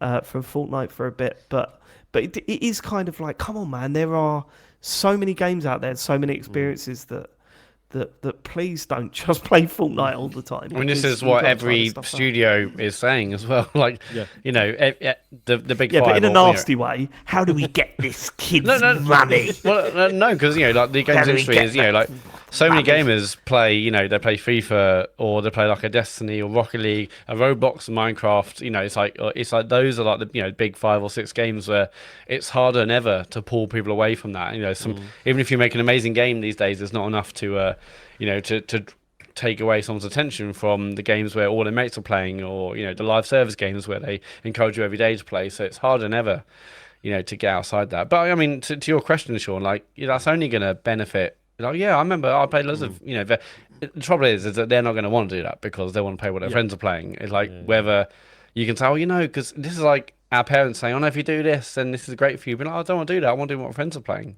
or friends are doing. But it's difficult, isn't it? Well, but we're like that as well. Well, I'm certainly like that as well. I mean, the amount of hours that I've put into FC whatever, COD, because that's what yeah. all my friends play. It's it's but that is solely all he wants to do. It's just Fortnite, and it's killing me because I'm just kind of like, there's so many good games out there, man. Like even like play the Spider-Man games. I'm okay, Labode. That's got me through. Play the Spider-Man games. Like he'd love them. Like he'd genuinely love them. Yeah, it's getting him off of Fortnite. Because with something like Destiny, for example, I would go through phases. Right, I'd be well into it when new stuff came out. I would kind of work through the stuff I was capable of doing, and then once I got to sort of raid level, I'll have another break now, and I would sort of go back and forth. Whereas with something like Fortnite, it's like such a treadmill of content, isn't it? Yeah, it's constant. Yes, thing, Like, isn't it's it? that, make and an it's the active social decision thing. to Yeah, not play it anymore. There's Yeah. no reason. It's not going to let you go willingly. The really cool thing, if Charlie is into Stanley Parable, there's going to be a plethora of other games out there like that he's going to find. Like I remember when I was younger, and we didn't play much FIFA, but we played like beat 'em ups and wrestling games and all sorts of things. And I remember the first time in primary school discussing a turn-based RPG game to my mum, and just the light in her eyes being like, you're doing something that requires a bit more kind of tactics and brain. And it went from getting a game every either Christmas or my birthday to just having good alternative games that I would play throughout the year, because it was just engaging a different part of my brain. And I kind of got into wanting to make games because of the fact there was things that my friends weren't playing. So, it's if Charlie or your kids enjoy things that aren't Fortnite, for instance, I think it's personally a good sign, because but this is like our parents saying, oh, don't listen to that trash, listen to the classics like Dylan or Barry Manilow or Queen. It does feel like that. It's like, don't listen to like that, don't listen to the chart rubbish from the top 40, listen to these real artists. It's like we're playing that plays real games, not whatever. But it's sadly impossible to do, isn't it? Because they want to be what they do where their friends are. With Fortnite, it's not just the continuous content, like the never-ending content. It's also the fact that it's the social scene. It is like I said, no game has reminded me of Ready Player One as much as Fortnite. Yeah, I mean, it is the metaverse. People waited, is it real? Like, it is something like a Roblox, a Fortnite, where different cultural institutions are being embedded into it. They play there, they chat with their mates there, they meet up there. That's just what I still find it wild that Charlie knows, like he walks around and goes, dum na na na na na, D-O-G. Like, you know what I mean? Like he walks around the flat doing that because it's in Fortnite, and that's the bit where I go, I don't know if I'm. Is that? Stop talking about Eminem, please. Because Fortnite is not a bad game, right? No, it's still fun. Yeah. It was fun anyway, and Like there's worse stuff they could play. Yeah. But there's something about that, like, this is taken over my child's mind now, and I don't know if I. Like it. And it is, like I'm not going to tell that story, but it is all Harry wants to talk about, and sometimes you are going, okay, mate, all right, I really don't want to be my dad. I don't want to be my dad. right? Yeah, I want to yeah, be new cool dad, Yeah. but also please stop talking about fucking V-Bucks because it's killing me. See, because I was well into Splatoon again because there was another Splatfest. I thought they were done with Splatfest. I thought that was what Final Fest. Oh, was. yeah. I Are thought that we on was it, repeat? yeah. It must be on repeats now. I think surely. they're repeat ones. Yeah. Yeah. So yeah, there was another Splatfest this weekend, and he was back into that and like tell me about that. I was friends playing that. Well, no, that's the thing. Oh god, he's Again, such your it's son, like- isn't he? He's Yeah, so your like son. He's like, yeah, everyone's playing Fortnite. Fuck that. We're playing Splatoon. Because I know that like even though no voice comms or whatever, but if you had like one mate who played Splatoon, it'd be absolutely buzzing. Mm. But Just going back to the Fortnite thing, have you had any experiences where that your kids will say, "Oh, it's that character from Fortnite," rather than knowing the original? Because I've had that so many times. That must So be that's happening now, yeah. that's a meme, and they go Oh, around is doing it? that all the time. They will point at things old. and go, "It's the guy from Fortnite," like, and it'll be it's like random things in the shops or whatever, and Goku it'll or be whatever, yeah. or like Ronald McDonald, and they go, "That's the guy from Fortnite," you know. Okay. So I think they know what they're doing with that stuff. It is, the whole meme culture as well is insane, and I think that's all driven through this stuff as well. But Charlie is 6 years old, and Joel says something that's happened. Oh, there's a problem with the car or whatever, and he'll go, "What the hell? Oh my god, no way!" Yeah. Just walk out. Yeah. I'll have to try and record it for you because it is weird. It's weird, like that he is, in that. His like, Fortnite What's the one that? Oh, there was one that I said to Harry, "No, I'm not having that," because he does. Yeah, that was it. He's went, "Oh yeah, hot two." Like that. Oh my god. no. Well, the Hot 2 isn't in Fortnite, are they? I said, "You're not." No, but it's that meme. It's that whole meme culture. Yeah, thing, yeah, it YouTubers, does and spread, yeah, there'll yeah. be Fortnite players, and they'll put the memes over the top of it. And I went, "I don't want you saying that." And he went, "Why?" Well, it's rude. And you're He like, goes, because "Why she is it created a rude?" meme And I'm coin and she conned people out hundreds of millions of dollars. It was like, But it's so like staying on top of it and all that. And like I know this is it's like when I spoke to Ian Lee about this before as well. The kids know that 69 is a funny number, but they don't know why. Yeah, So they will go, I mean, "Nice." Same Every here. time It is a phone number, but Matt. why is it a phone number? No one knows. Yeah, but good one, Sean. You say Nice. but it's like, and it's there's that sort of fucking fine line at the moment that I'm sort of trying to navigate, and it's really quite hard. Because obviously, his interaction with that is completely innocent. He doesn't know what that's about. But also, when there's people around and someone says 69 and he goes, "Nice," I'm like, "Shut the fuck up." Why? Don't worry about it. I remember reading who was it? I can't remember now. It's someone writing about like getting into like Motley Crue when they were a kid, and they asked for a Motley Crue tape for Christmas, and they were like, and there's a song, I think there's a song called "Get It Up," and they were like, and my mum was like, "Do you know what that means?" And he was like, "Yeah, it just means like having a good time." Or I don't know. Well, that's it. And I mean, Charlie and Harry know Eminem, and I don't know what I feel about Eminem, to be honest with you, but what I he's know one of the is there's a all-time lot great of rappers. songs. Yeah, but there's a lot of songs of his that I do not want them anywhere near. Yeah. Do you know what I mean? Yeah, because there's the odd swear word, songs. and then there's genuinely How unpleasant. old am I? He's got a lot of ditties that I don't want those children tapping along gonna to hear at a them. social club. David, have you hit the age now where you're saying concerts instead of gigs? No, I've always said gigs. Because I remember my parents said at concert, I'm like, "It's clear gig, mum." And I was like, "Well, no." It was like, and I'm worried. I'm like, "Oh yeah, you go to the concert." It's like, that's gonna happen. I can't even stop it. I don't want to. I went to Slipknot concert and a lovely old dance. Is it worse to say gig like you think you're cool? And Well, that's the thing, Sean. Yeah, It's you like, can't "Oh yeah, I blame went to a gig, mate. Make it 42." You didn't know it, David, but I was 42 actually a couple of days ago. But yeah, it's like the thing about Fortnite that's funny. Start.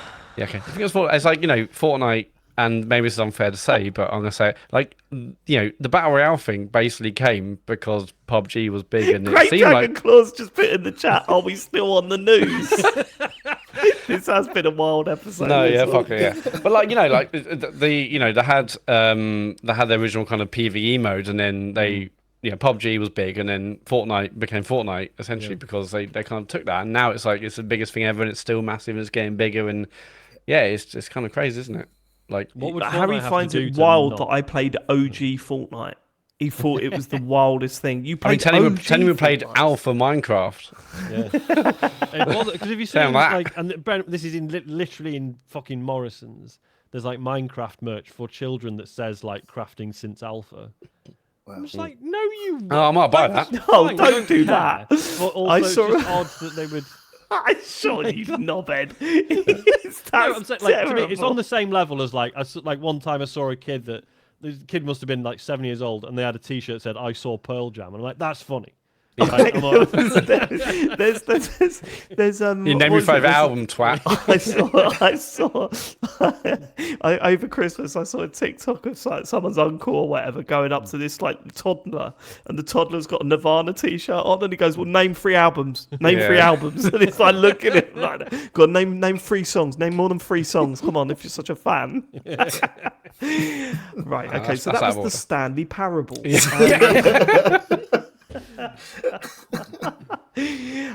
The other game I've been playing this week is Life is Strange Episode 3. We had a question in from Higgy Limited LTD that said, "What's happening with the Life is Strange casts?" Great I'm sat on question. the last step. Well, yeah, it was Christmas, so it's kind of hard to get things together.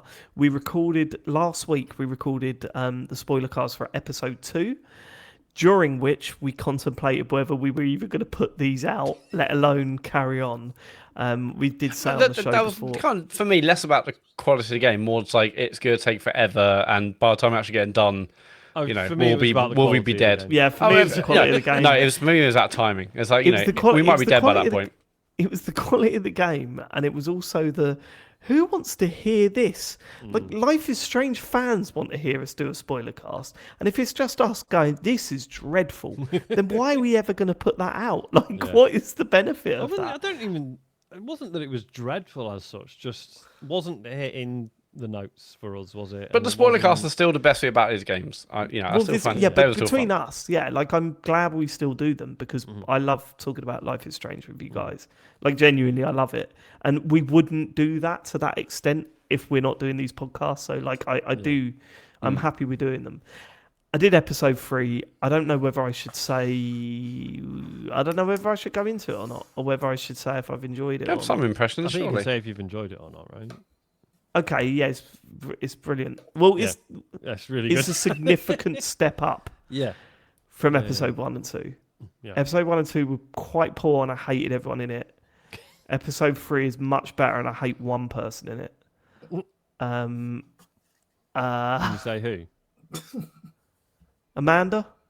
Okay. Yeah. I could go into why on the spoiler cast. Yeah, but we will. Yeah, we'll get into that. are you in agreement with me? Yeah.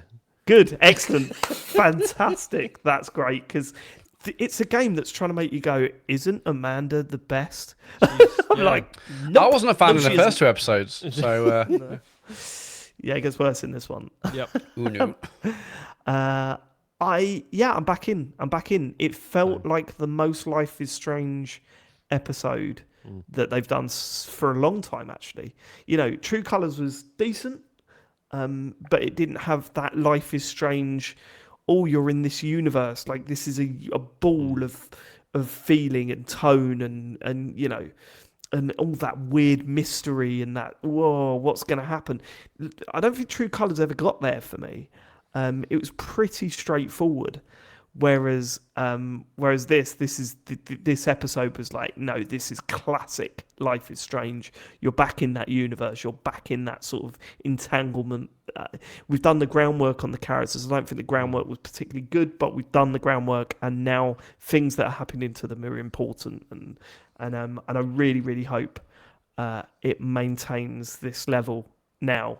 But I just find it really wild that a lot of the opinions we heard about this game before we played it was the first 2 episodes are amazing and then it goes downhill.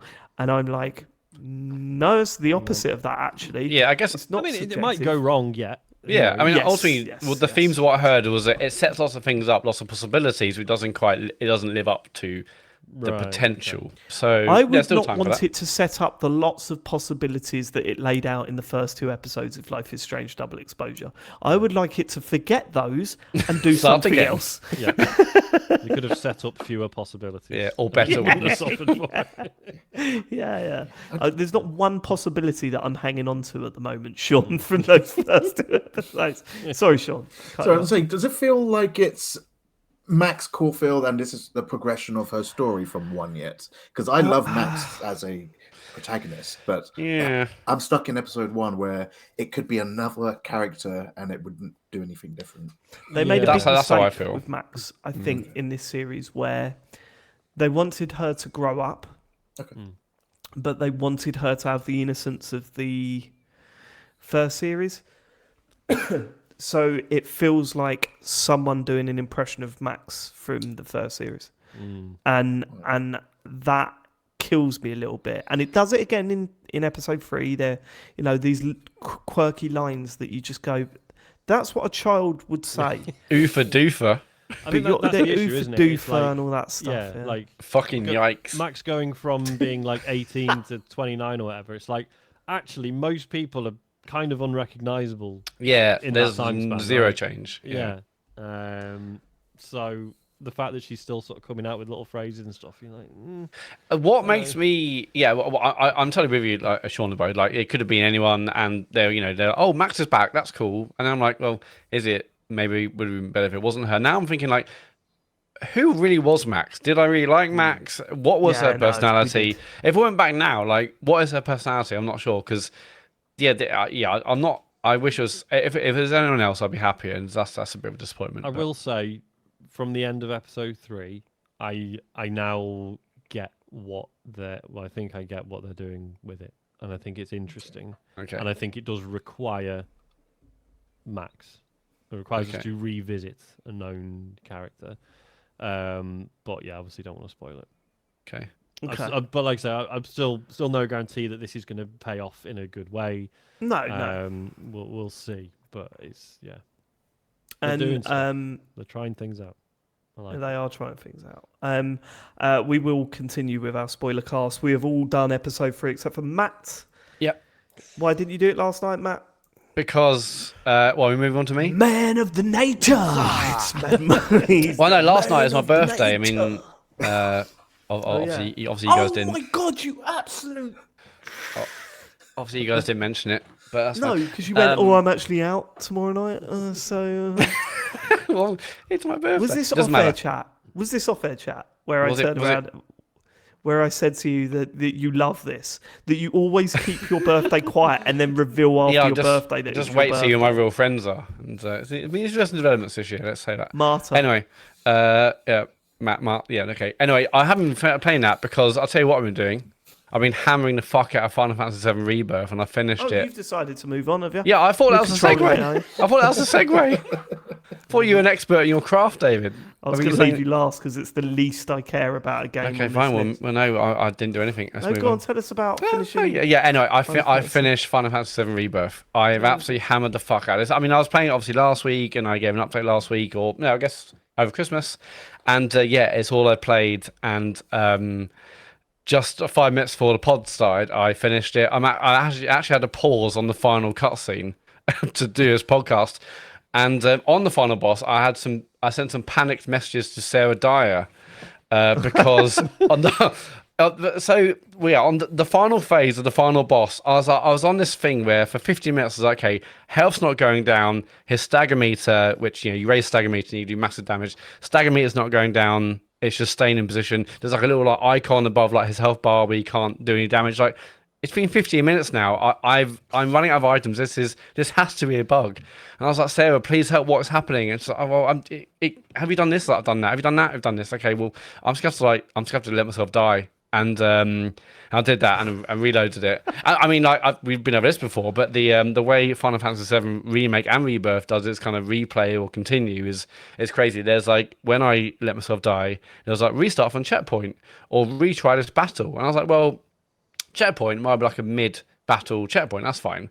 I pressed it and it said, restart from chapter 13, which is an entire chapter before the final chapter. So no, I'm good, thanks. But thankfully, I got to restart in the final phase and got it done. And yeah, I've been up and down with this game. It's been a real roller coaster. I still absolutely love the combat. In fact, there's one moment in the penultimate chapter where it felt like that bit from The Matrix where his son Neo finally realizes how powerful he is. And it's like, I had like my team set out, the materia set out. I knew like when I went to battle, I did this.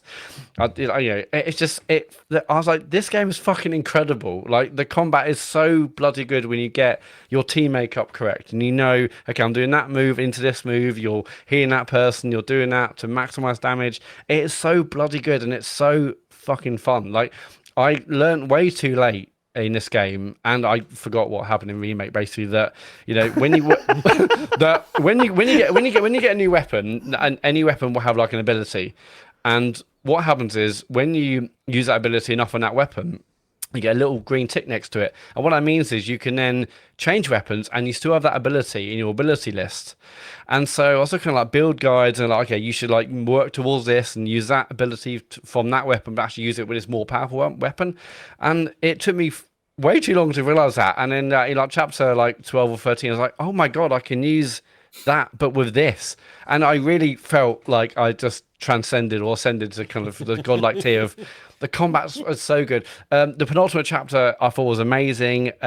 It's probably over grandiose to say it felt like a Zelda dungeon, but it felt much more like a larger dungeon where you had like, ways to go and puzzles, and it was constant kind of action puzzle battle, and the penultimate chapter was like 5 or 6 hours long, but the pacing of it was so bloody good. I was like, okay, excited to see what happens next, and then last chapter was like an hour or two, and it's just loads of cutscenes and a massive fucking battle. But what a game! But the game still kind of tried to make me hate it. I mean, when I messaged Sarah about his bugs, I'm like, why is this game doing this? I want to love this game, but it's like the bugs are killing me. There's a previous bug on a previous level where there's like 2 enemies to kill or 2 bosses to kill, or kill one, went to kill the second one, it still said the first boss was in action. It's like, it isn't, they're clearly dead.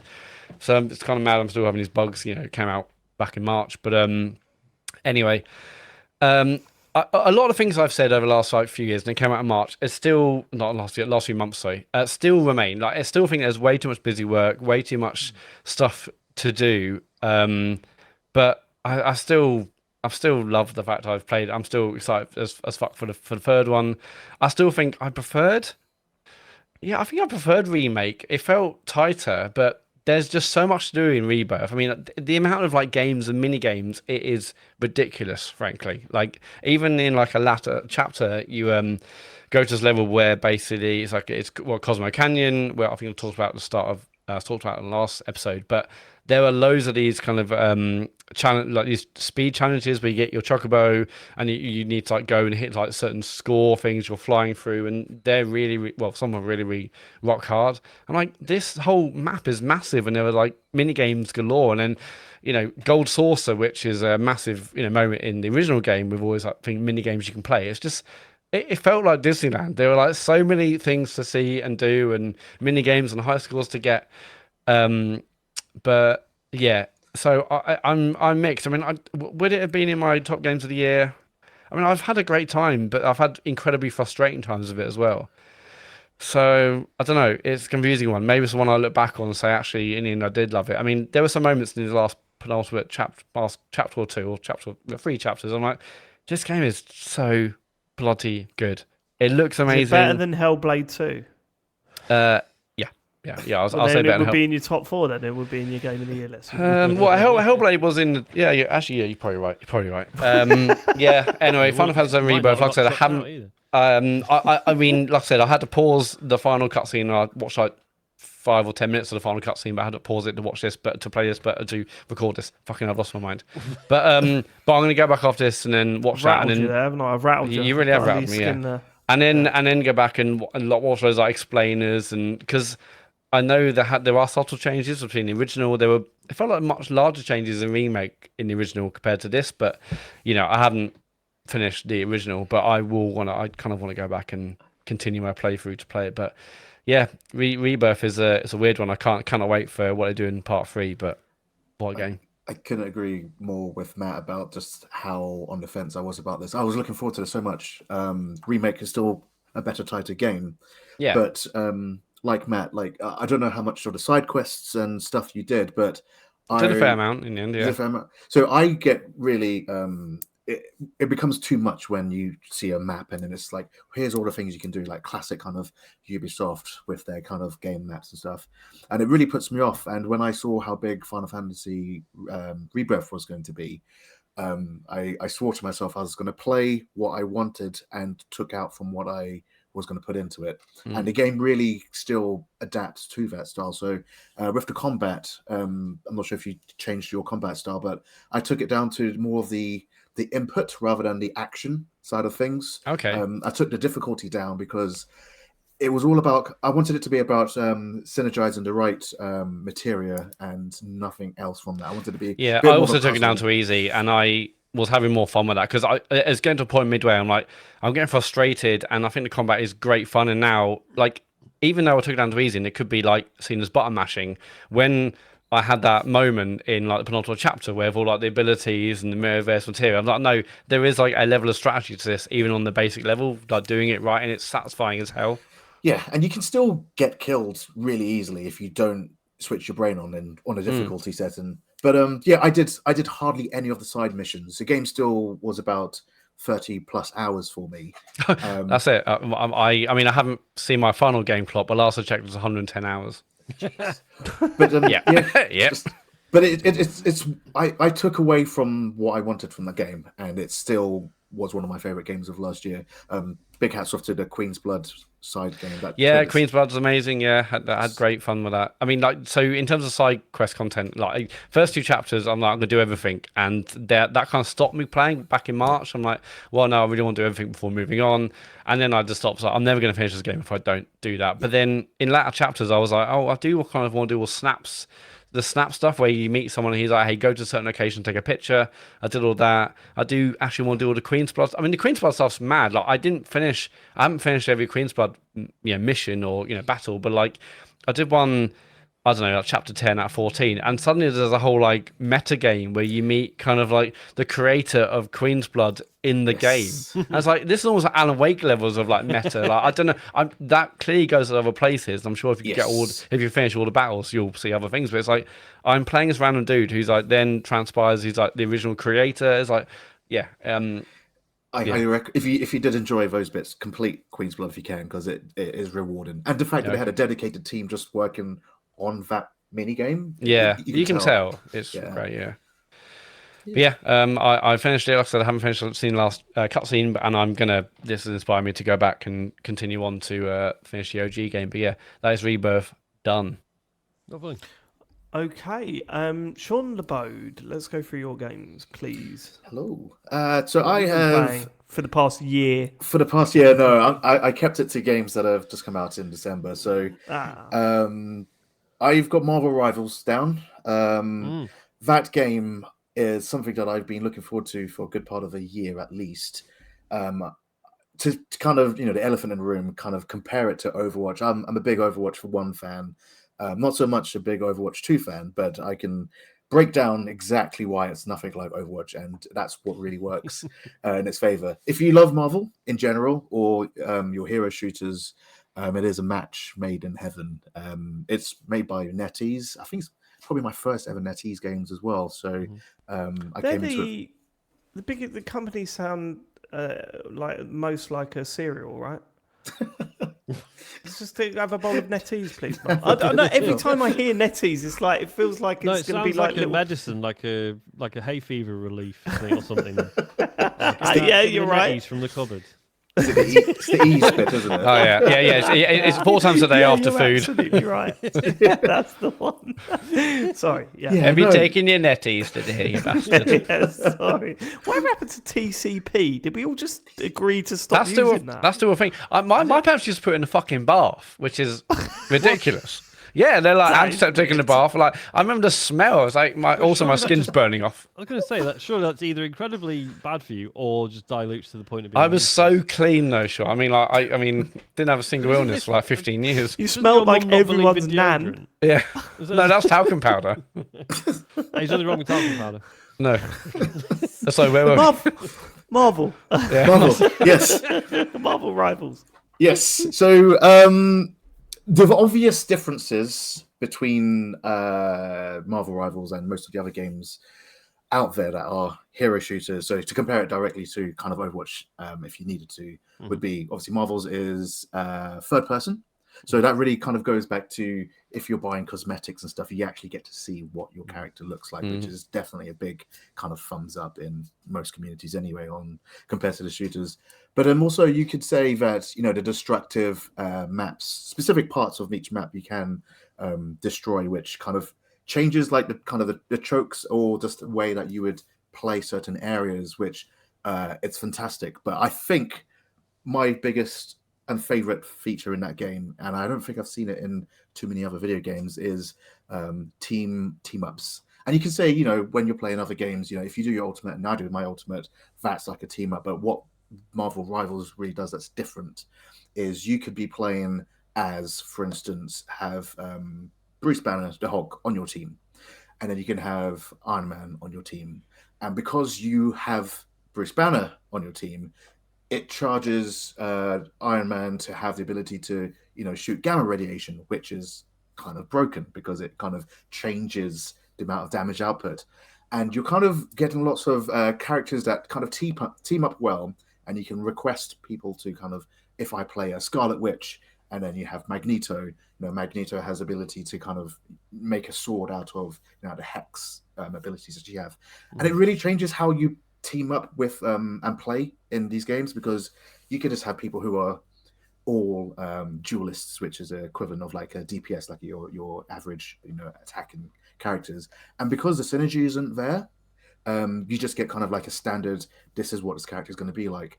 And there's really a lot of emphasis for you to kind of have people, you know, kind of put their preferences aside and kind of do what's best for the team. And in other games, you would be like, you know, 2 tanks, 2 DPS, 2 supports, and that makes a team synergy work in some cases.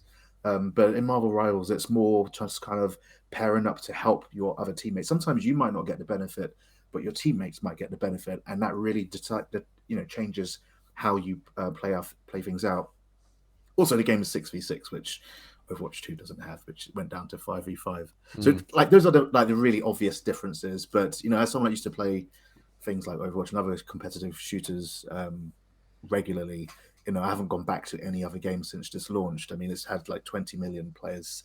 I was going to say, yeah. I mean, I saw something this Wow. weekend we had like 500,000 concurrent. So, like, what is this game doing differently that other ones have tried and failed? Is it just a Marvel thing, or what else are they doing that's different? The fact that they have the Marvel license, you can really see it in this game, and it shows. So there is like kind of hero animations to costumes that are from the MCU's TV shows as well as the films. So, you know, with Deadpool, Wolverine just coming out earlier last year, you know, you get the Wolverine costume. Or if you enjoyed Loki season 2, you have like the animation and the costumes from that. And it's just the fact that they have that IP and the licenses.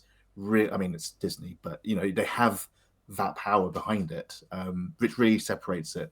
And also, it's different. You know, I mean, we could play lots of other Me Too games. This game, I would say, is so unique in its approach when you kind of peel behind, you know, the layers, that it feels different enough that it's doing its own thing.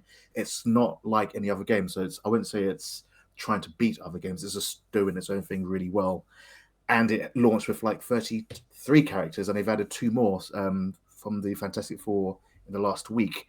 So there's a lot of good content. It's, you know, it's made with a lot of love, and it's got like name brand voice artists like, you know, Yuri Lowenthal doing reprising his role as Spider-Man, and there's Troy Baker and Nolan North in the game as well. So it's definitely it's a big hitter. And see, I do I find it surprising? We've seen Marvel games fail in the past, right? The Avengers game was a bit of a flop. But And people you're had the saying that- knives out for this as well. Like when it was first Yeah, well, revealed, it was this is like, Yeah, it's what like, oh I'm- great, a yeah, hero that's what I shooter was of Marvel, saying. boring. Yeah. I wonder then, because Concord was, Yeah. it was a big problem, and I said at the time that I think it's because it's a hero shooter. It was a lot like Overwatch. It wasn't because the game to play was decent, right? And Yeah, people say I it's a played good the game, beta yeah. for a while, and it was all right. There was nothing wrong with the game in itself. It's just the marketing, I assume. But I said at the time, it's got to be almost impossible for a hero shooter to launch and be a success at this point.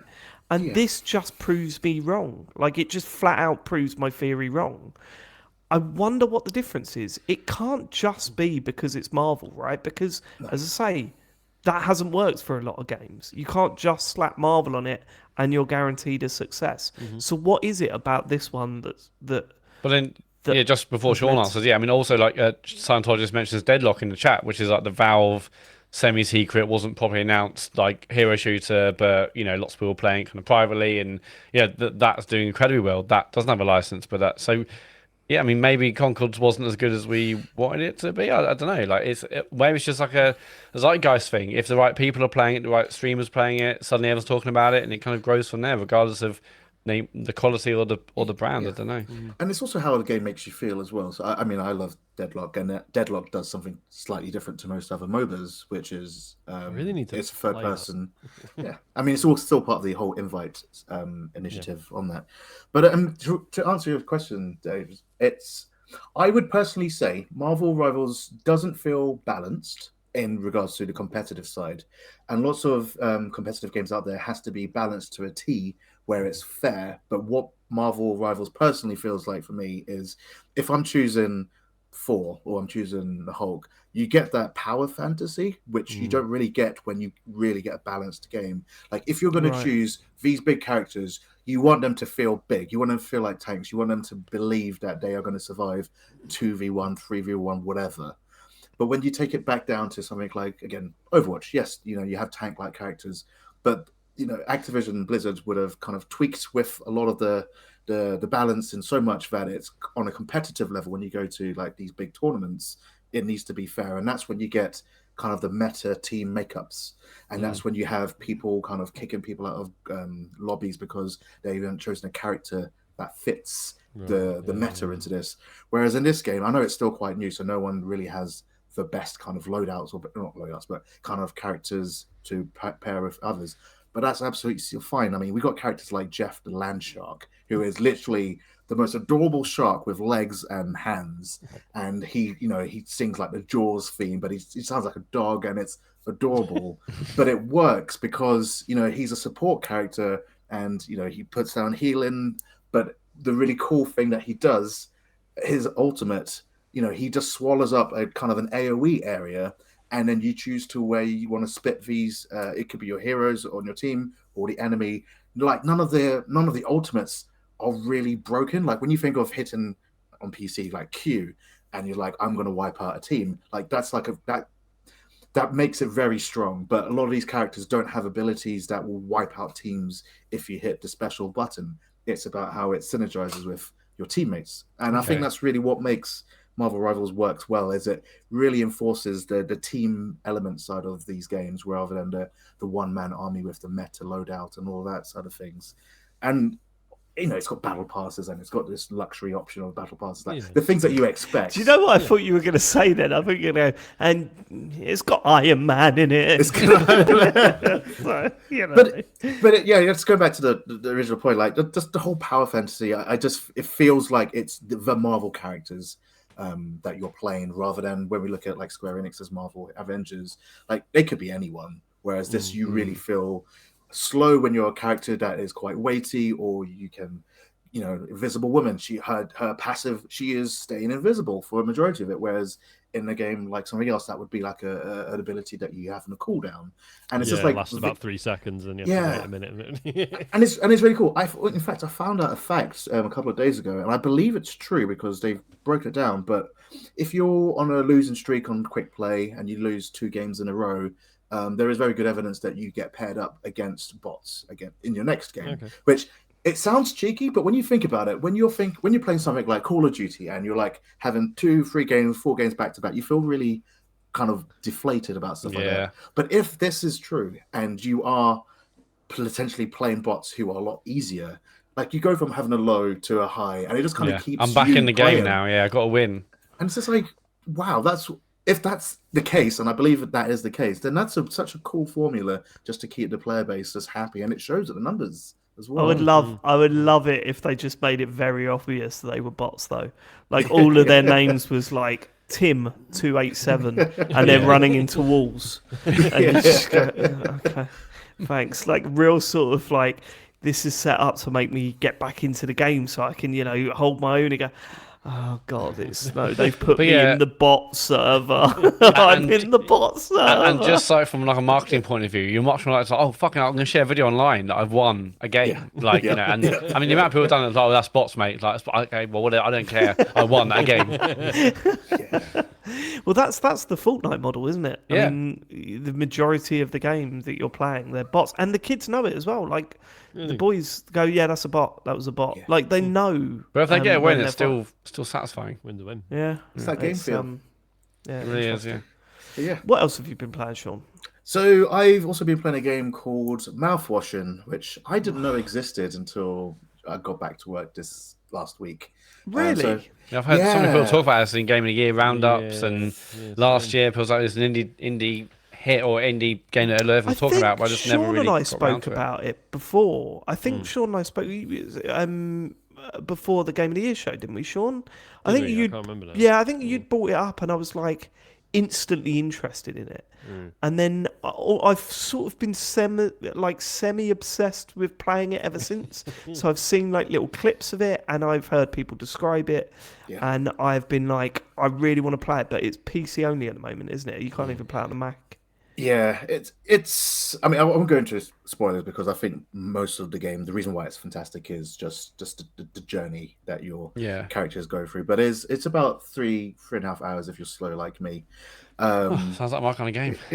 Well, it's also a psychological horror, so sounds like not my kind of game. So I've really gotten into a big kind of psychological horror kind of kick since kind of Halloween. So even though I stream on the side, as you know, and I've been playing a handful of games, and games that I find that have good twists and you don't really know what to expect usually fit into the psychological horror kind of genre. So when you're streaming that kind of thing, like Silent Hill 2 remake, like so you're streaming that, And but as someone you say yourself that you're not into horror or you can't handle horror, how was Silent Hill 2? So the difference, just to break it down, horror with cheap jump scares is not my thing. Yeah, I hate a jump scare. It makes me so mad. And it's not warranted in film, TV, or video games. I'm just going out there and say that now. If it's psychological horror and it's tense, then I'm about that. I'll probably draw the line if I'm being chased a lot, like yourself, Matt. But I can handle like kind of a slower paced, but with a payoff. Forget about the loud noise bits, but whatever. What Mouthwashing is a psychological kind of more story rich game where you are part of a crew on a spaceship called a Tulpa, and there's 5 of you in total. Depending if you look at the marketing materials like I did or not, it looks more scary than it should be. You see this character that's kind of wrapped with lots of bandages and missing limbs and arms and has one eye exposed. I thought that would have been a character that would be kind of chasing you, and this will be like the horror side of things. I'm glad it wasn't, because it ends up, being part of your crew. And the more you play through it, you find out that your ship, the Pony Express, is like Amazon. Like it's a corporate ship that's delivering something. Okay. Yeah. Depending on where you look at it from that perspective. But the top line kind of story is, it begins with you in control of this ship being directed towards an asteroid. Like to begin with, it says, your ship is going to, be very close to hitting this thing. Please override the controls and turn it right. And as soon as you open up the controls, the only option you have is to steer it left. And it's like, why would I want to barrel this towards the asteroid. And as you find out story-wise, that is kind of what starts a series of unfortunate events with this crew. And the horror, when you realize it's just tense, then it just becomes a game about really kind of an intriguing story.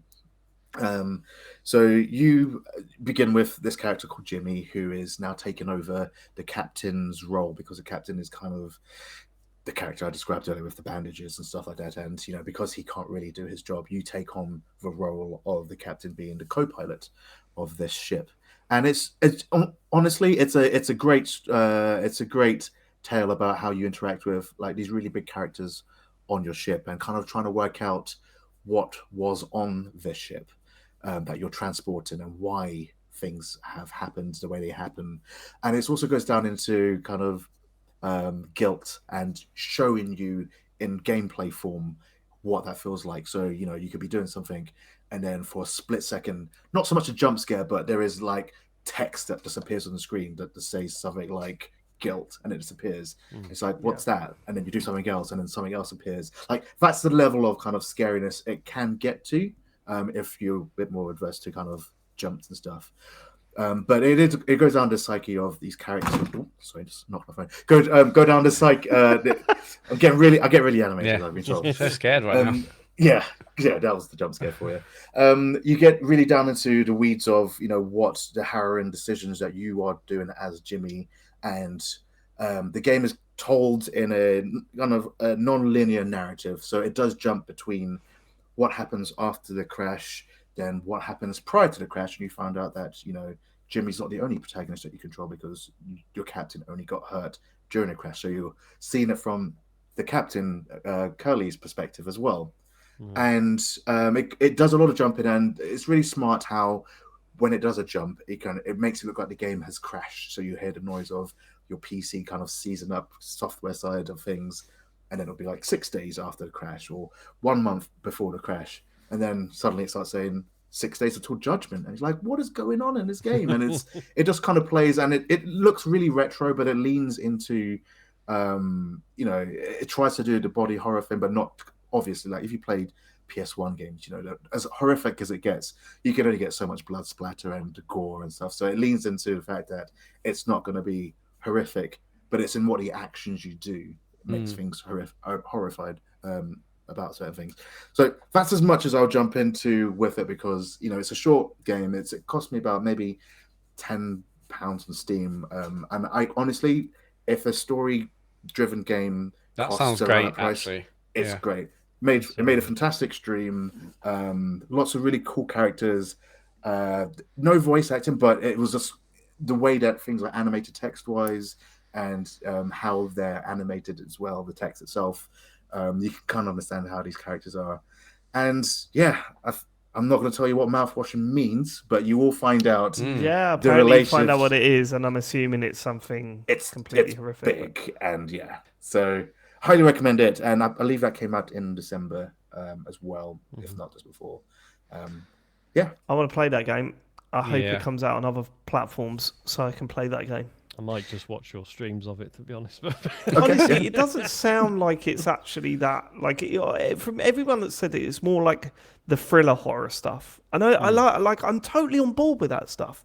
It's just the whole all that constant like, oh, you turn around and something's suddenly behind you. It's like I'm not interested in that sort of horror in video games at all.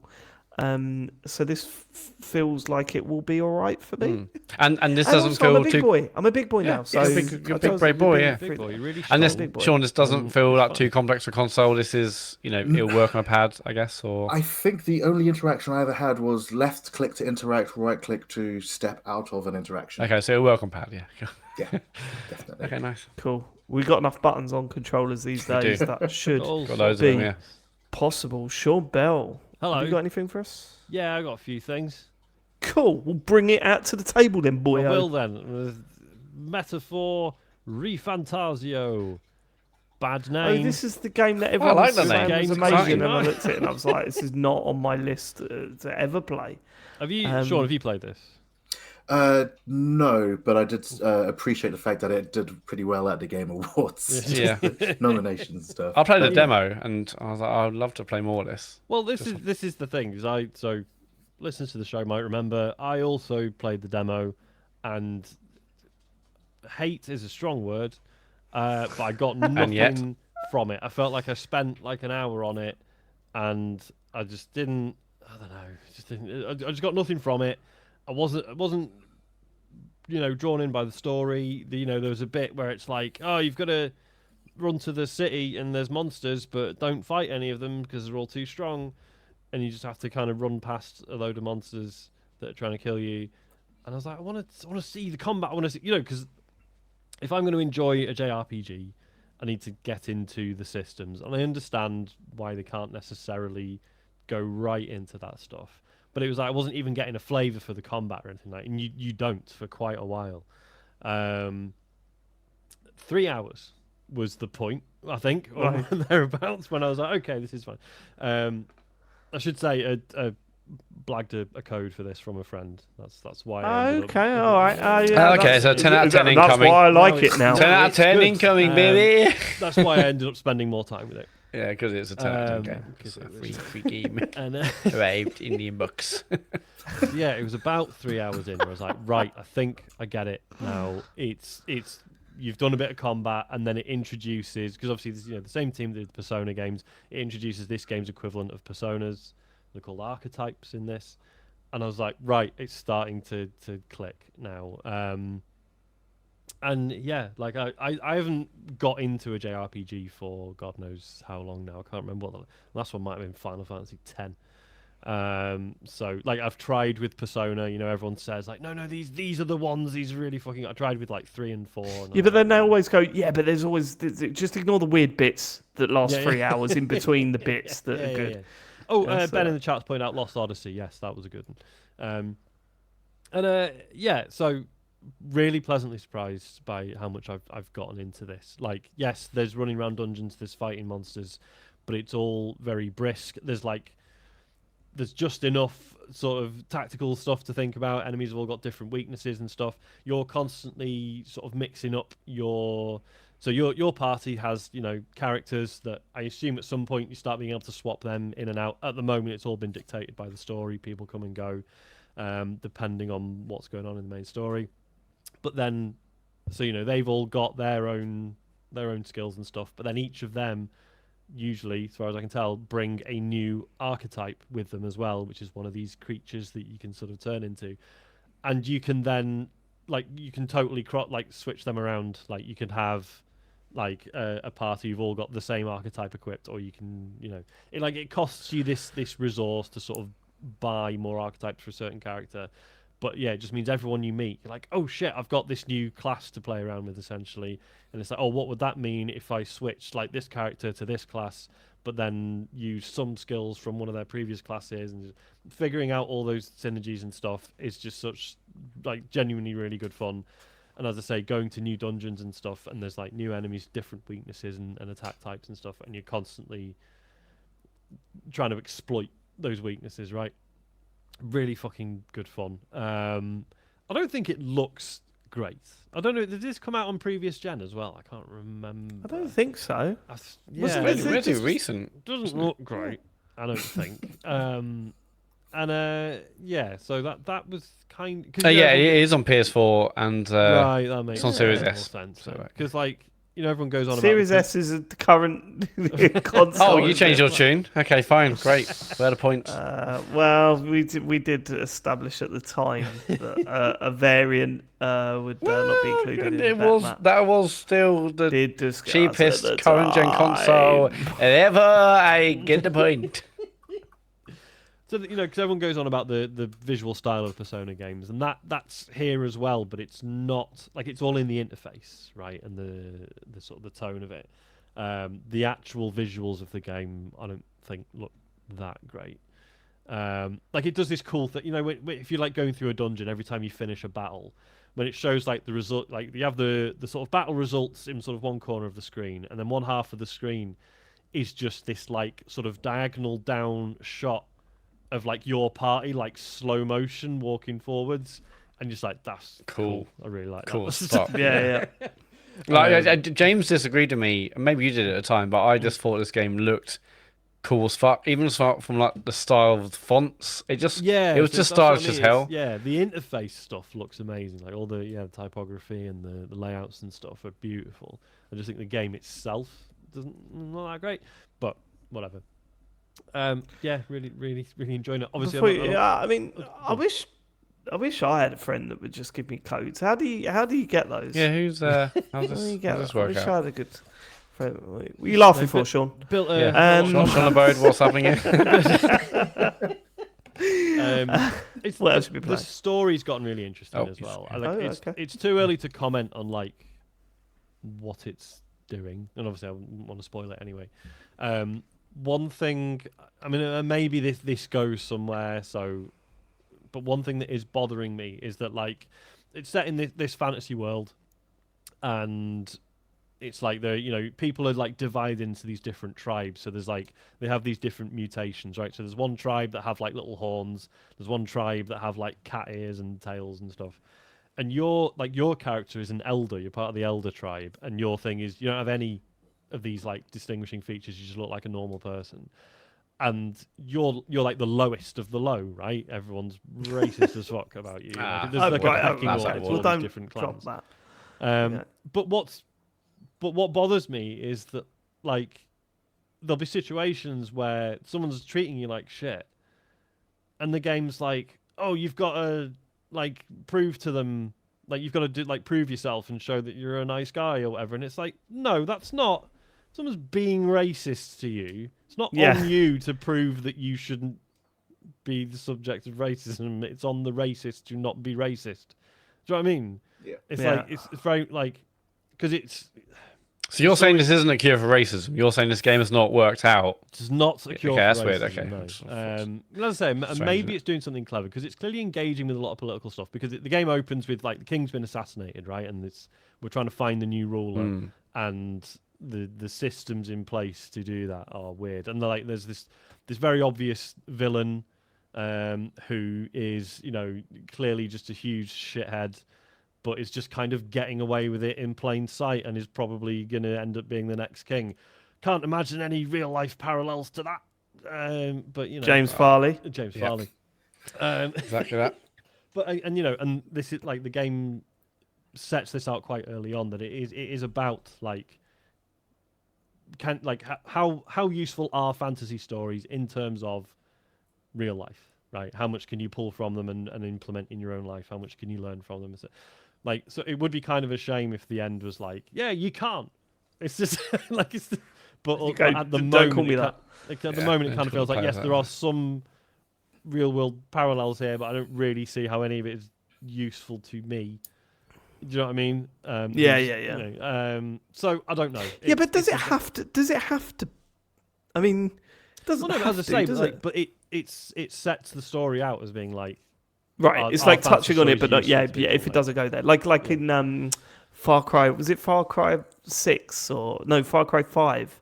Where it was like, it was all about Christianity, that Christianity cult that was overtaken, and then you played it and you're like, oh, everyone was like, the build up was like, no, this is the most political Ubisoft game of all time. Here we go, and then it's like, no, they don't even go anywhere near it. So there's that, you're right. You cannot begin to touch on that and then depart away from it. I don't think. I think you're either in or you're out, right? Yeah.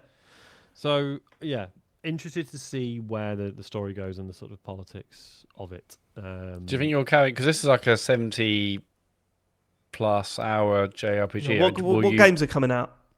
Well, this is it. I've got until Citizen Sleeper 2 comes out. Is that end of Jan or end of January? End of Jan. So actually, 2 weeks, baby. We'll see. I mean, I'm already like 12 hours in, something like that. And I started playing. Another 100 hours to go. So, yeah, no, it'll be all right. Right, I want to get to your final game, Sean, because I also saw this game, and we're all starving at the moment, and I almost bought it because I'm starving. Hang on, no, I think we're talking about different ones. Go on. What are you So thinking about? I've been playing Mario Golf Advance Tour, which is the Yeah. Game Boy Advance one. Oh no, I'm talking about Mario Golf. I thought this was the Switch one. No. It was on no. sale over Christmas, and I was like, I need to do something with Mario. I'm missing the guy. I'm Sorry, missing the fella. Ben's pointed out in the chat, fucking Dynasty Warriors is out this Friday. Shit. Yeah. Oh dear. Bollocks. he's All the in reviews are trouble. good. Oh dear. But obviously I already knew because I played the demo. Yeah, Don't and read the also reviews, the thanks. only ones that review that series are people that are fan of that Yeah, series. perverts. Nah, I think they got some fresh blood in for this one. I think it's universally didn't. popular. No, with they didn't. Normal What- people. what's Mario Golf Advanced Tour like then? Fucking hell. It's just a funny. What now feels like an amusing little relic because it's when Camelot used to make these games, they used to do Mario Tennis and Mario Golf, but they were like Mario, like you weren't in the Mushroom Kingdom. Mario was barely in them. You just played as like a kid in a relatively normal golf club, and there's just vague mentions of like Mario's the best golf player in the world. Maybe you'll get to play him one day. But basically, it's just an RPG, like it's a golf RPG. Oh, is it? Yeah, and like I say, the earlier Mario Tennis games were the same, I believe. Yeah, really good. I'm having a really nice time with it. I needed like a simple because I'd looked at like a few golf games like on my phone, thinking there must be one, right? That's just the 3-click system, and it's quite. Walkabout Mini Golf. Was it? Walkabout Mini Golf. It's on Yeah, but it's not on the iOS. phone though, is it? It was on That's what I'm iOS. saying. Isn't I it on want, like, a Android? No, it's not on Android. Even if it was, Okay. that's not what I'm after. I want like a very simple golf game, not swinging that. I don't. Yeah, how Matt. does the iOS one even work? I don't. Nor do I. I don't know. Can't I've got imagine no idea. So yeah. Coffee golf. So I just wanted a simple golf game, and this has been it. It's been there's enough nuance in it. It's quite hard. Like when you're facing off against these other like club champs, and they don't fuck about. Like you have to be on top of your game. It's good. Having a nice time with it. Cool. That's it. That's what we've been playing this week. Should we do a few questions before we leave? If you want to send us a question, go to tcgs.co/Dear TCGS. Maria Mendieta returns. Dear TCGS coup d'etat. Several reviews of narrative-heavy games cannot resist the urge to mention whether or not the title requires, quote, plenty of reading. Yet I suspect there are reasons beyond length that make readers bounce off these titles. Putting aside the volume of writing as a factor, which other specific aspect about the way text is presented in a video game has deterred you from playing it? Keep up the incredible work and Happy New Year. Sincerely, Maria. Yes. I can't think of a particular game, but here's the reasoning. When a game doesn't have it, so say on Xbox, it's like if you press B once, it skips the end of like all the text. You can read it quickly. Oh, yeah. Or that just does nothing. Or maybe like it might speeds it up. It's like no, I want to like press B, read, B, read, B, read. I Or don't. there's something about the input that you'll occasionally end up skipping a bit of text. Yes, by yeah, accident. yeah, Like, or no, I yeah. just wanted to. Oh, fuck. Yeah. That's the worst thing. I'm not sure which game I play where I'm like, I'm scared to press B because it wasn't explained earlier if that's going to skip the entire conversation tree. Or it doesn't. No, it that doesn't slow. It reminds doesn't me. slow it at all. It actually skips it. Thanks a bunch. I just wanted to like get to the end of the block and then read on quickly. But yeah. That reminds me of something I was going to mention in the Life is Strange chat. I had to quit out of a bit and then redo it basically. So there's a couple of conversations I had to listen to again for a second time, and I was like, oh well, it's fine. I'll just skip through them. There is this might be specific to the PC version. I don't know. There's a skip conversation button. Doesn't do anything. That's weird because Matt, we Cool. brought that up before because Matt had to do episode yeah, 1 yeah, again yeah, because yeah. he forgot the choice that he made in season 1. Yeah, well, I was going for a lot of So time, could you skip stuff? I can't remember. I Shut don't. up. I actually don't think I could. I think I actually mentioned that on the spoiler cast, and I thought I could, but no. It turns out I did actually have to play through every second of that. Yeah, so cool. It's one of those things. Like I understand, like the ability to skip dialogue or cutscenes is, from a technical perspective, is actually a lot, right? Because there's scripts all set up and things have to Animations play and out. all sorts. Yeah. Might be loading going on in the background. Or something. So I get that, but just don't put the button in. Just don't tell me there's a button that doesn't Yeah. work. Like, Yeah, it's a bit like I weird, isn't checked it? in the Just options and it was like, tangentially relate to this. Like the thing in every game I play, basically, where there is a cutscene, I'm like, hey, tell me start does not skip the cutscene. If there's like a Yeah. proper like a full cutscene, like tell me if I press start these days, it just has a menu where it says like pause, or it pauses the cutscene and then you can skip or whatever. Like every Yeah. time, like that's like a genuine like anxiety. Like, okay, when I press start now, because I need to go and do something else. Tell me I'm not going to like suddenly skip the entire opening cutscene and have to rewatch it again on YouTube. I remember like when most you games now are actually you paused it. Thank God, because you have lives, etc. Yeah, because I remember I was living with my dad, and like you'd come in to my room, and I'd be like mid cutscene, and I'd be like, "Oh, can you not pause this?" And I'd be like, I'm don't not sure. I'm not sure. And I'm scared to press the button to try out. I think like I know it's an obvious one, but the quality of the writing, right? Like is an obvious one. Like there are games I cannot sit through because they're too wordy, but then something like Disco Elysium is not a problem at all because it's just good. It's just good fucking writing. I want to read all of it. I can't play text-heavy games on my TV. Can't do it. Really? I find it really hard to focus on reading stuff off of the television. I need to play it on a handheld device or. And really, like with but the Disco text often Elysium, is smaller on the handheld. I'd much rather on TV. But it's there. It's like right in front of me, and I can read it like that. Like I'm not looking over to the. It just.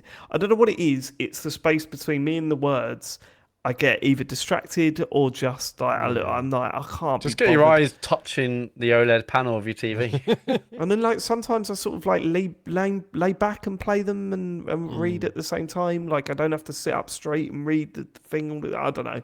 There's just something about reading off the telly that I doesn't work with me. I had wondered about because Citizen Sleeper 2 is on Game Pass, but part of me was like, might just play it on Steam anyway.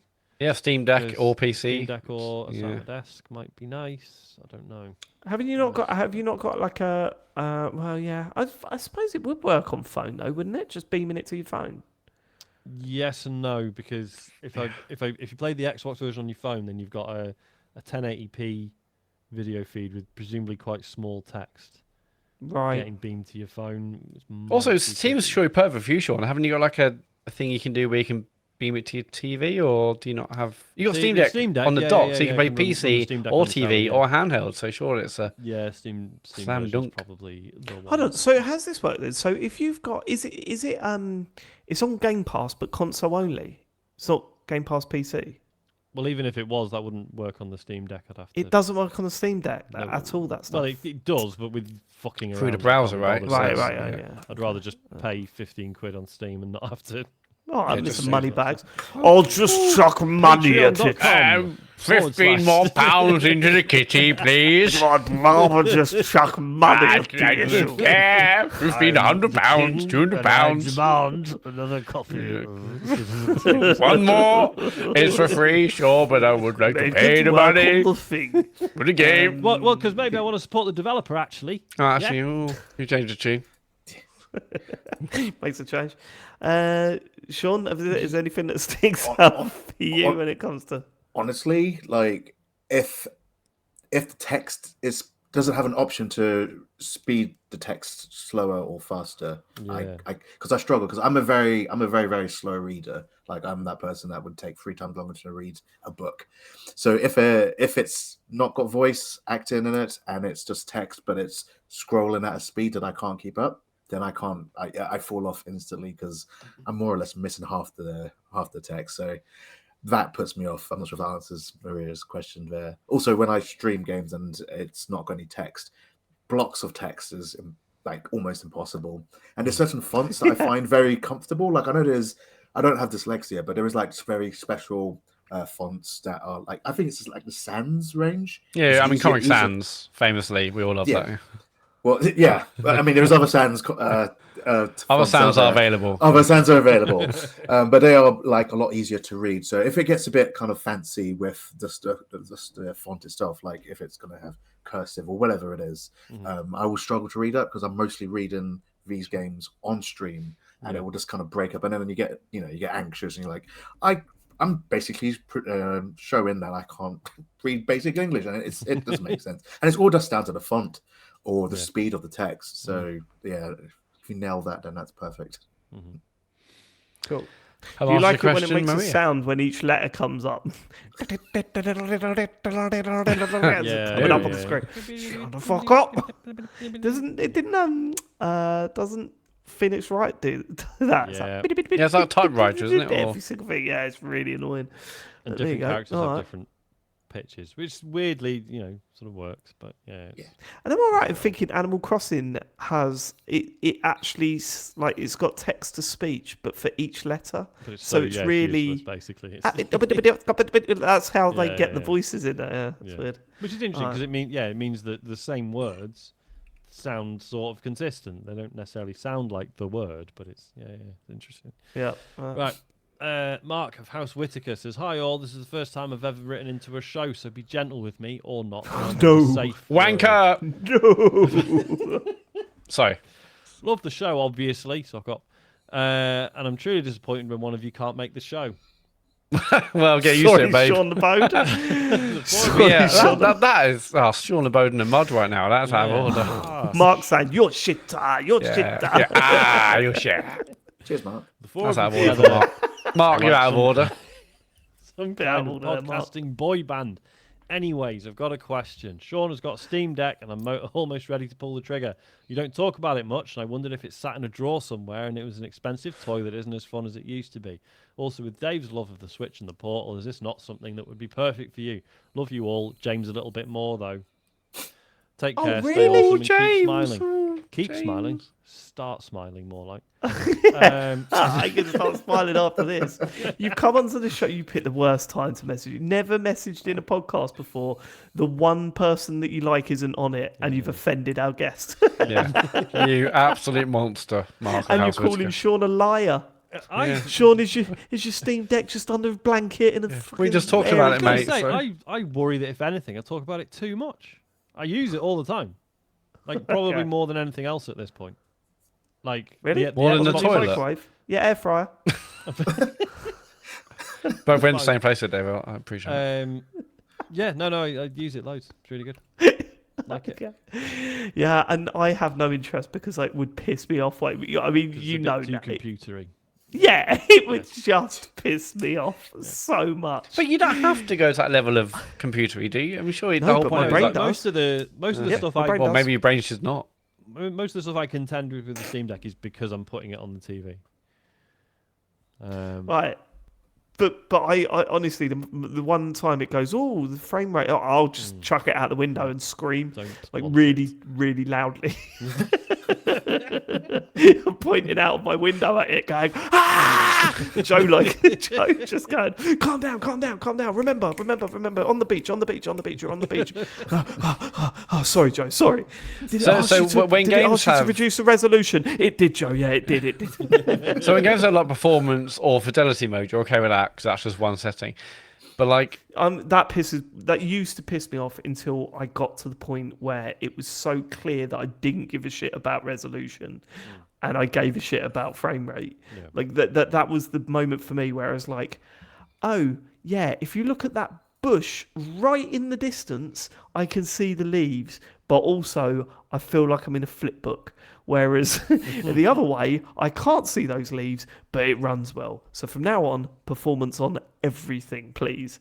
But even that still pisses me off to some degree, which is why I should probably get a PS5 Pro. Yeah, there you go. well, no, because if anything, there's worry going to be about more settings for that, aren't there? Like that will, I think, actually Pro. That will wasn't the start- promise. No, I thought the whole point was Promise was that there are no settings. It just Best of does it both all. worlds. I think actually it's going to get to the point where devs are like, actually, we can do more of this. Like it'd be more like PC settings potentially. We Yeah, know. don't- We know that's what they're going to do. We know. 600. What? No, £700. Sorry, Sean. Sounds like a bargain, no, actually. with no stand. Because who uses Worth stand? every penny. Yeah. Hashtag ad. The next question comes from Pauline Goulboost. Hashtag ad. God, Last sorry. week, saw Hulk Hogan, wrestling's bleached anus, booed off the planet on his return to WWE. So what? What one legal thing do you each think you could do to get that sort of reaction from a TCGS live crowd? And I'm including the fan favourite babyface bonus Sean in this. Turn up. That's all I need to do. Oh. Everyone hates me anyway. That happened to Just me, turn like up. a few, like, you know. That did happen to you. Yeah, The a first live bunch show of we times. did, everyone booed you, yeah? Yeah. So just, yeah, my face is, yeah.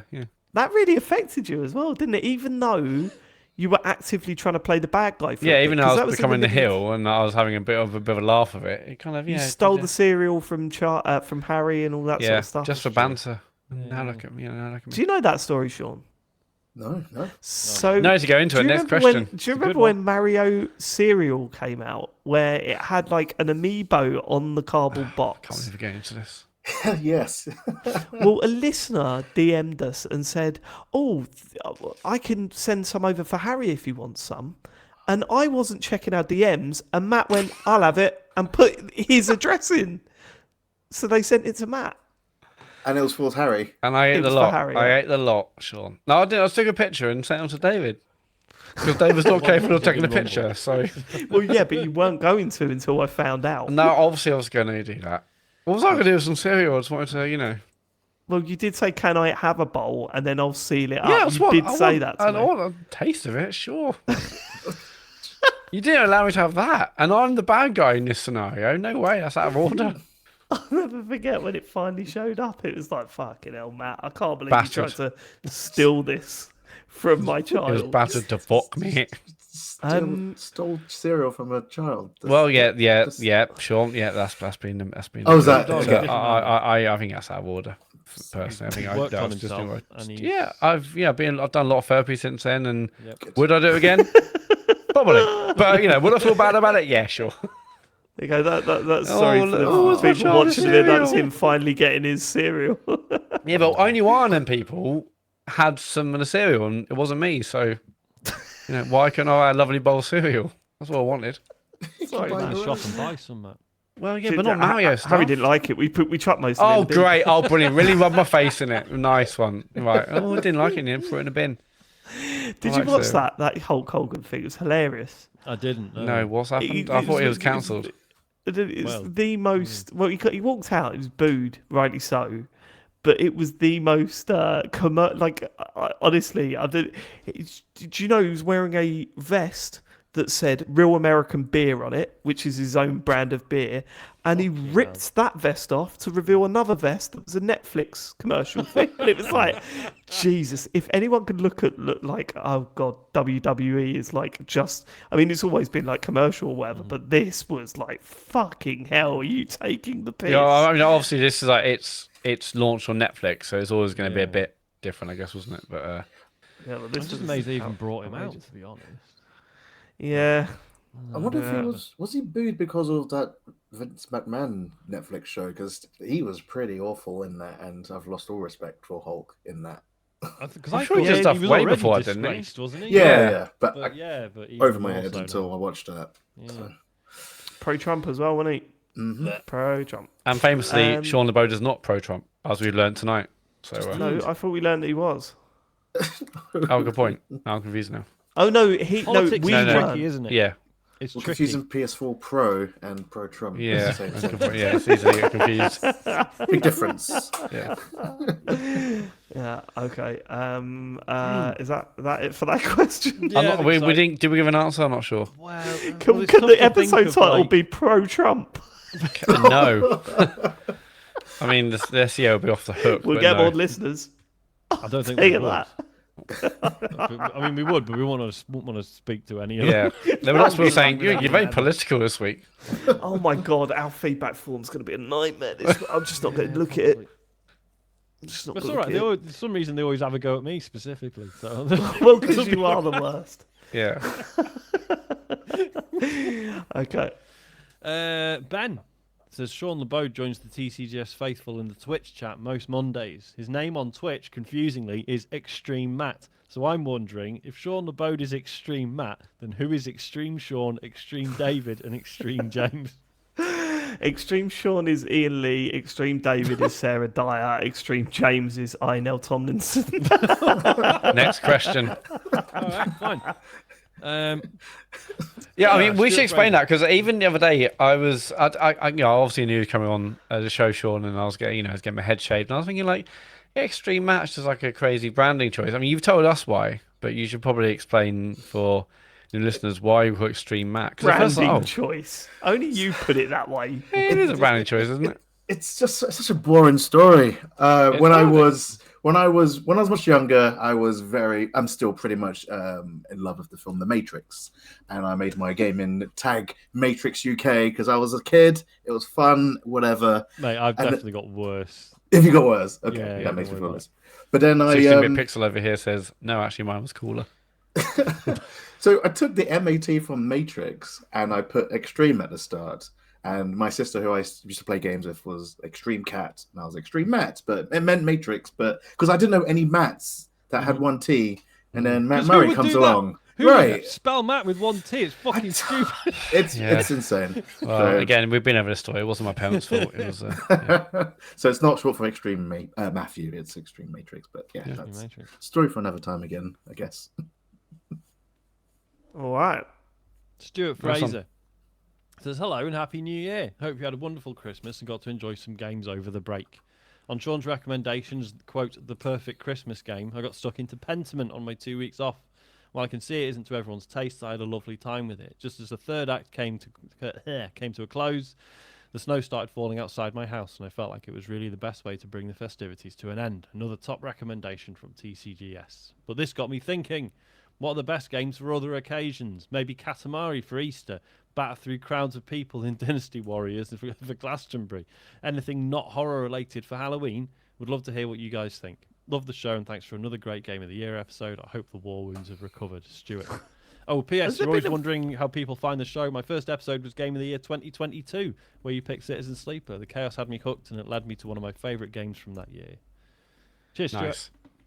Nice. Billy Hatcher for Easter. Does that work? Big old egg in it. Yeah. Yeah, it's just got big. I mean, No I can't banana. imagine there's many Easter-related games. Yeah, you don't really think, oh, this is a good summer game, do you? Why? No, There's not there's really. sun in it. Yeah, you're out. You're outside. You're outside. Well, I mean, what was that Konami game where you needed to be in the sunlight? On DS or whatever, like the Boktai. Boktai, yeah. Sun is in your hand. That is whatever it's the called. perfect Yeah. summer game, surely. Yeah. Well, they're even in the UK. You're still bloody lucky to get some bloody Oh. sunlight, aren't you? Oh, lads? no politics, I mean? please. Listen, there's a new game coming out. You're gonna love it, right? It builds up to, and you know it's all based around Movember. So like you as you go, no, listen, like as you go through the month, you walk around with your moustache. Just got Movember, mate. To random people. Oh, you've got to play it. It really gathers that feeling. You know that feeling. Zeitgeist. Yeah, growing a tash. When it's like November the 17th. You know that? Yeah. Sort of, oh. You pass through crowds of Yeah. people and you have to press a button like QTE's almost to say, yeah, November, yeah. And you do a nod, and you say, yeah, November, yeah, and then, and then, oh, yeah. Are you doing it? No. And then he's like, yeah, it's great. Someone should make. Can I sponsor you? I don't know, actually. We haven't thought. I'm just doing it, actually. Actually, I have a show year round because, I like it. Someone should make a game that's like absolutely incredible. Yeah. You can They own- shouldn't they? Yeah, that's the end of the- finally. yeah. Next question. But you can only play it on your birthday. You have to like scan like government ID or your passport. Yeah, that And it sounds. will only play- Don't give Musk any ideas, eh? Jesus Christ. And you have to wait till your birthday to play it, and then That is a that's great idea, yeah. I think it'll sell really well. I think. Well, I mean, all year round sales. So actually, that's great. That's true. Yeah. Or maybe the day after your birthday, you can get it for like the 10 or less. Yeah, cheap, yeah. Well, no, yeah, personalised sales. Can't play it for a year. Yeah. You can't gift it to anyone else either, so you have to buy your own copy. No, you can buy it, but you can't start it. Yeah. Speaking of which, I did this thing on Xbox the other day where it was Oh, yeah.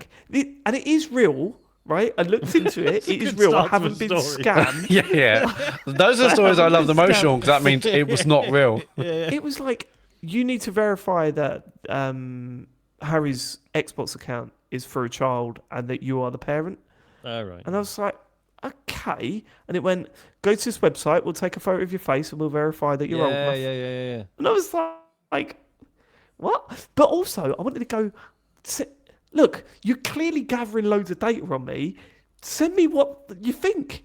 How old do you think I look? I want to know that. please. Yeah. Do you know what I mean? Like, I want to get out. Well, know, so those- you those want things- kind of one as like pictures of someone who's identified as suspect in a crime.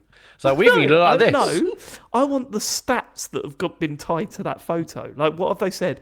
Like, bulbous eyes, bit ugly, bit like Mr. Bean. I just imagine there's someone at the other end who just literally 1 second is like, yeah, he's fucking old.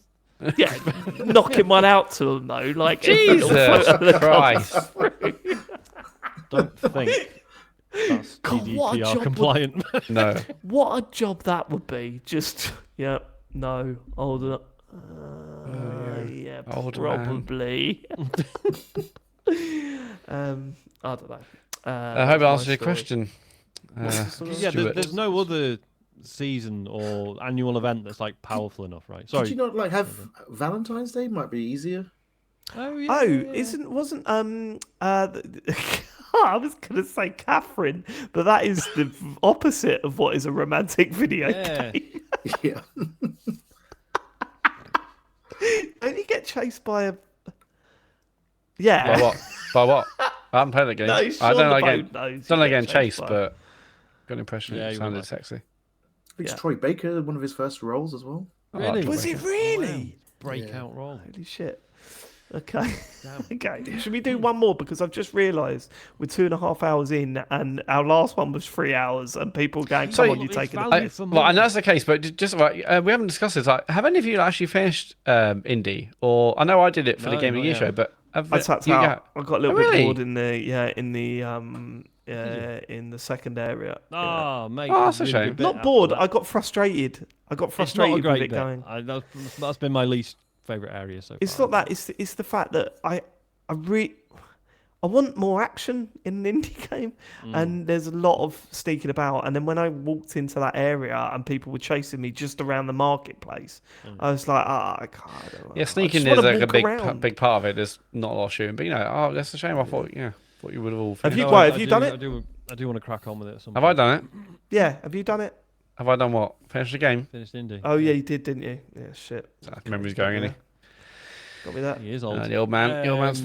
Oh, have you done it? Yeah. Last question. Kurt Lewin says, hi, chaps. Do you think certain modern games wouldn't have done as well if released on an earlier generation, despite being technically possible? The example I was thinking of was Balatro. Had it been released on PS2, I think it would be seen today as a cult classic rather than the behemoth it is today, due to a mix of social media not being a thing back then, really, and people not being as used to roguelikes. No, I don't agree with that. I think Balatro would have been. I tell you what, I don't know. Yeah, let's Balatro, think about this. I think. Balatro would have been massive in the Xbox 360 era.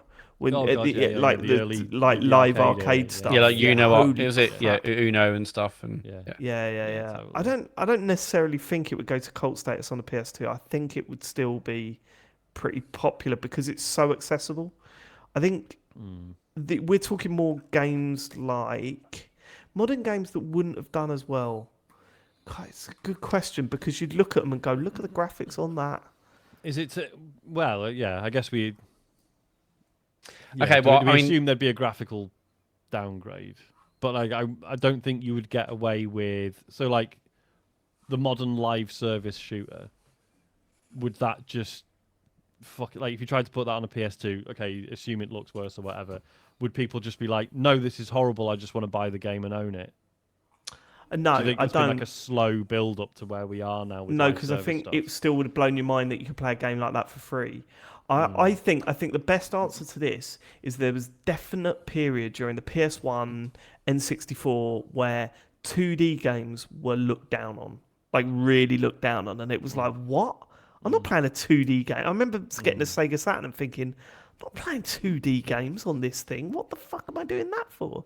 So in that regard, things like Vampire Survivors, I think, if that had come out on the N64, that yeah, would like, have this looks flopped. old. Wow. I don't Yeah. play old game. I don't play Yeah. new game. That was an awful period. Like during that turn when the 3D stuff first started coming out, it was definitely a should this be full price? It's 2D, which is People still do crazy. that shit, though. I was going Do they? speaking of price, that's the other interesting thing with something like Balatro on PS2 is you'd still have to charge 25-30 quid for it because there was no like you were still physically producing a box and a disc and everything. You had to cover those costs. So again, like the reason the Xbox 360 was so good for indie stuff on consoles was because of digital distribution, right? So you could afford to charge less. So, Yeah, that was. I'm thinking about that era a lot at the moment. I'm listening to the One Up shows from when. I've gone back to them, have you? first launched. Yeah, I've still got that feed in my podcast player. they're And really then it'll hard to randomly listen play to. in the There's car, some and I'm like, okay, awful stuff in it. Really, really? awful. Yeah, some of the stuff I heard today was just fucking outrageous. It is insane. What year you on now? It's know still what? the whatever year the PS5 launched. The PS5 and well, PS5, no. Yeah. PS3 and the okay. the Wii has just launched, and I cannot believe Luke Smith made it as big as he did with the amount of content of him saying the most horrendous stuff. But he was always out that was there. always his persona, wasn't it? But Yeah, I but guess, this is worse than you think. oh, really? There is stuff on there that you go, what are you fucking kidding me? Like that was actually said. There was audio of him said it, and then he become really successful in the world of Destiny. It's like madness, like really. But yeah, no, I'm thinking about that era a lot at the moment. And I miss the excitement of it. And I think that's part of the reason why I'm so excited about this new Switch, because I want that back again. I want that excitement about something, because as good as the PS5 has been and as steady as the Series X has been, it's not had that sort of a whole new world thing. And that's like that with most we're not tech going to get stuff. that. Yeah, that's what I'm saying. Yeah. It's like that with most tech products now. Like with phones, there was a time where you got a new phone and it was like, I've just stepped into holy the future shit! with Yeah, this next generation of phones. Yeah, now it's just and you just do not get that anymore. And it's the same with TVs and with other tech things. There's nothing that really has taken that leap, and there won't be, because that's the way it works. But it was like that back then. And I do kind of hark back to that stuff and really miss it. I've been thinking about getting a tape player. Have I mentioned this? Yeah. I'm not thank surprised. you so much for listening, everyone. Can we put what is the episode title? I've been thinking about getting a tape player. It's a bit long, I think. Should we wrap up? Should we do socials? Matt? Yeah. Yes, let's do that. Yeah, so we stream this show live on Twitch every Monday night. Go to twitch.tv/TCGS to watch us Jesus Christ. Stream it live on video every Monday night. If you have Amazon Prime and a Twitch account, connect them and get something called Twitch Prime Gaming. With that, you get a free subscription to give to any channel of your choice. If you go to our channel and give it to us, we get a small little, £2.50 or whatever it is, minus tax. So we really appreciate that for those who've done that tonight and have done that during the week on our streams. If you miss the streams live or want to watch the show live later on, or want to watch the show later on video, go to youtube.com/@TCGSco. We're on Blue Sky. Just go to oh God, what is the Blue Sky website actually? It's bsky.app/profile/@TCGSco. It really rolls off the tongue. Yeah, it really doesn't it? Rolls off the tongue. Just search for TCGS.co on Blue Sky. We're all on there. Go on our website. It's on the link tree. Yeah, TCGS.co there's links to all that. The Patreon is patreon.com/TCGS. If you want to support what we're doing over here, get exclusive monthly bonus podcasts, talks overs, gaming, multiplayer stuff. We need to find what we're doing for January, of course, but there's probably lots to talk about post-Christmas. The website isn't really a website anymore, but tcgs.co is linked to all our links to our socials, store, Blue Sky, other bits. Just go to tcgs.co for everything you need. Sean, thank you so much for joining us. It's been delightful having you back on the show. Is there anything you want to plug before we head off? Yeah, I'd just happily say my Twitch. So it is twitch.tv/Extreme Matt. You've blown it. Everyone's one shot. Yeah, one shot. I was nervous. I tend to stream weekly on Mondays and Wednesdays, usually around 6 p.m. GMT. Usually on a Monday, it would be just before you folks start to stream your podcast. So obviously dovetail into that if I can help it. But yeah, there's usually Mondays and Wednesdays, very backseat kind of gaming if you want to kind of chat and see hopefully some more psychological horror games if that's your cup of tea. Nice. Well, thanks for joining us. Always lovely to have you on. Hell yeah. And thank you all for living it. We will see you next week. We don't know if James will be back. Guess we'll find out. Bothered. Oh, James. Goodbye. Bye. Goodbye. Goodbye.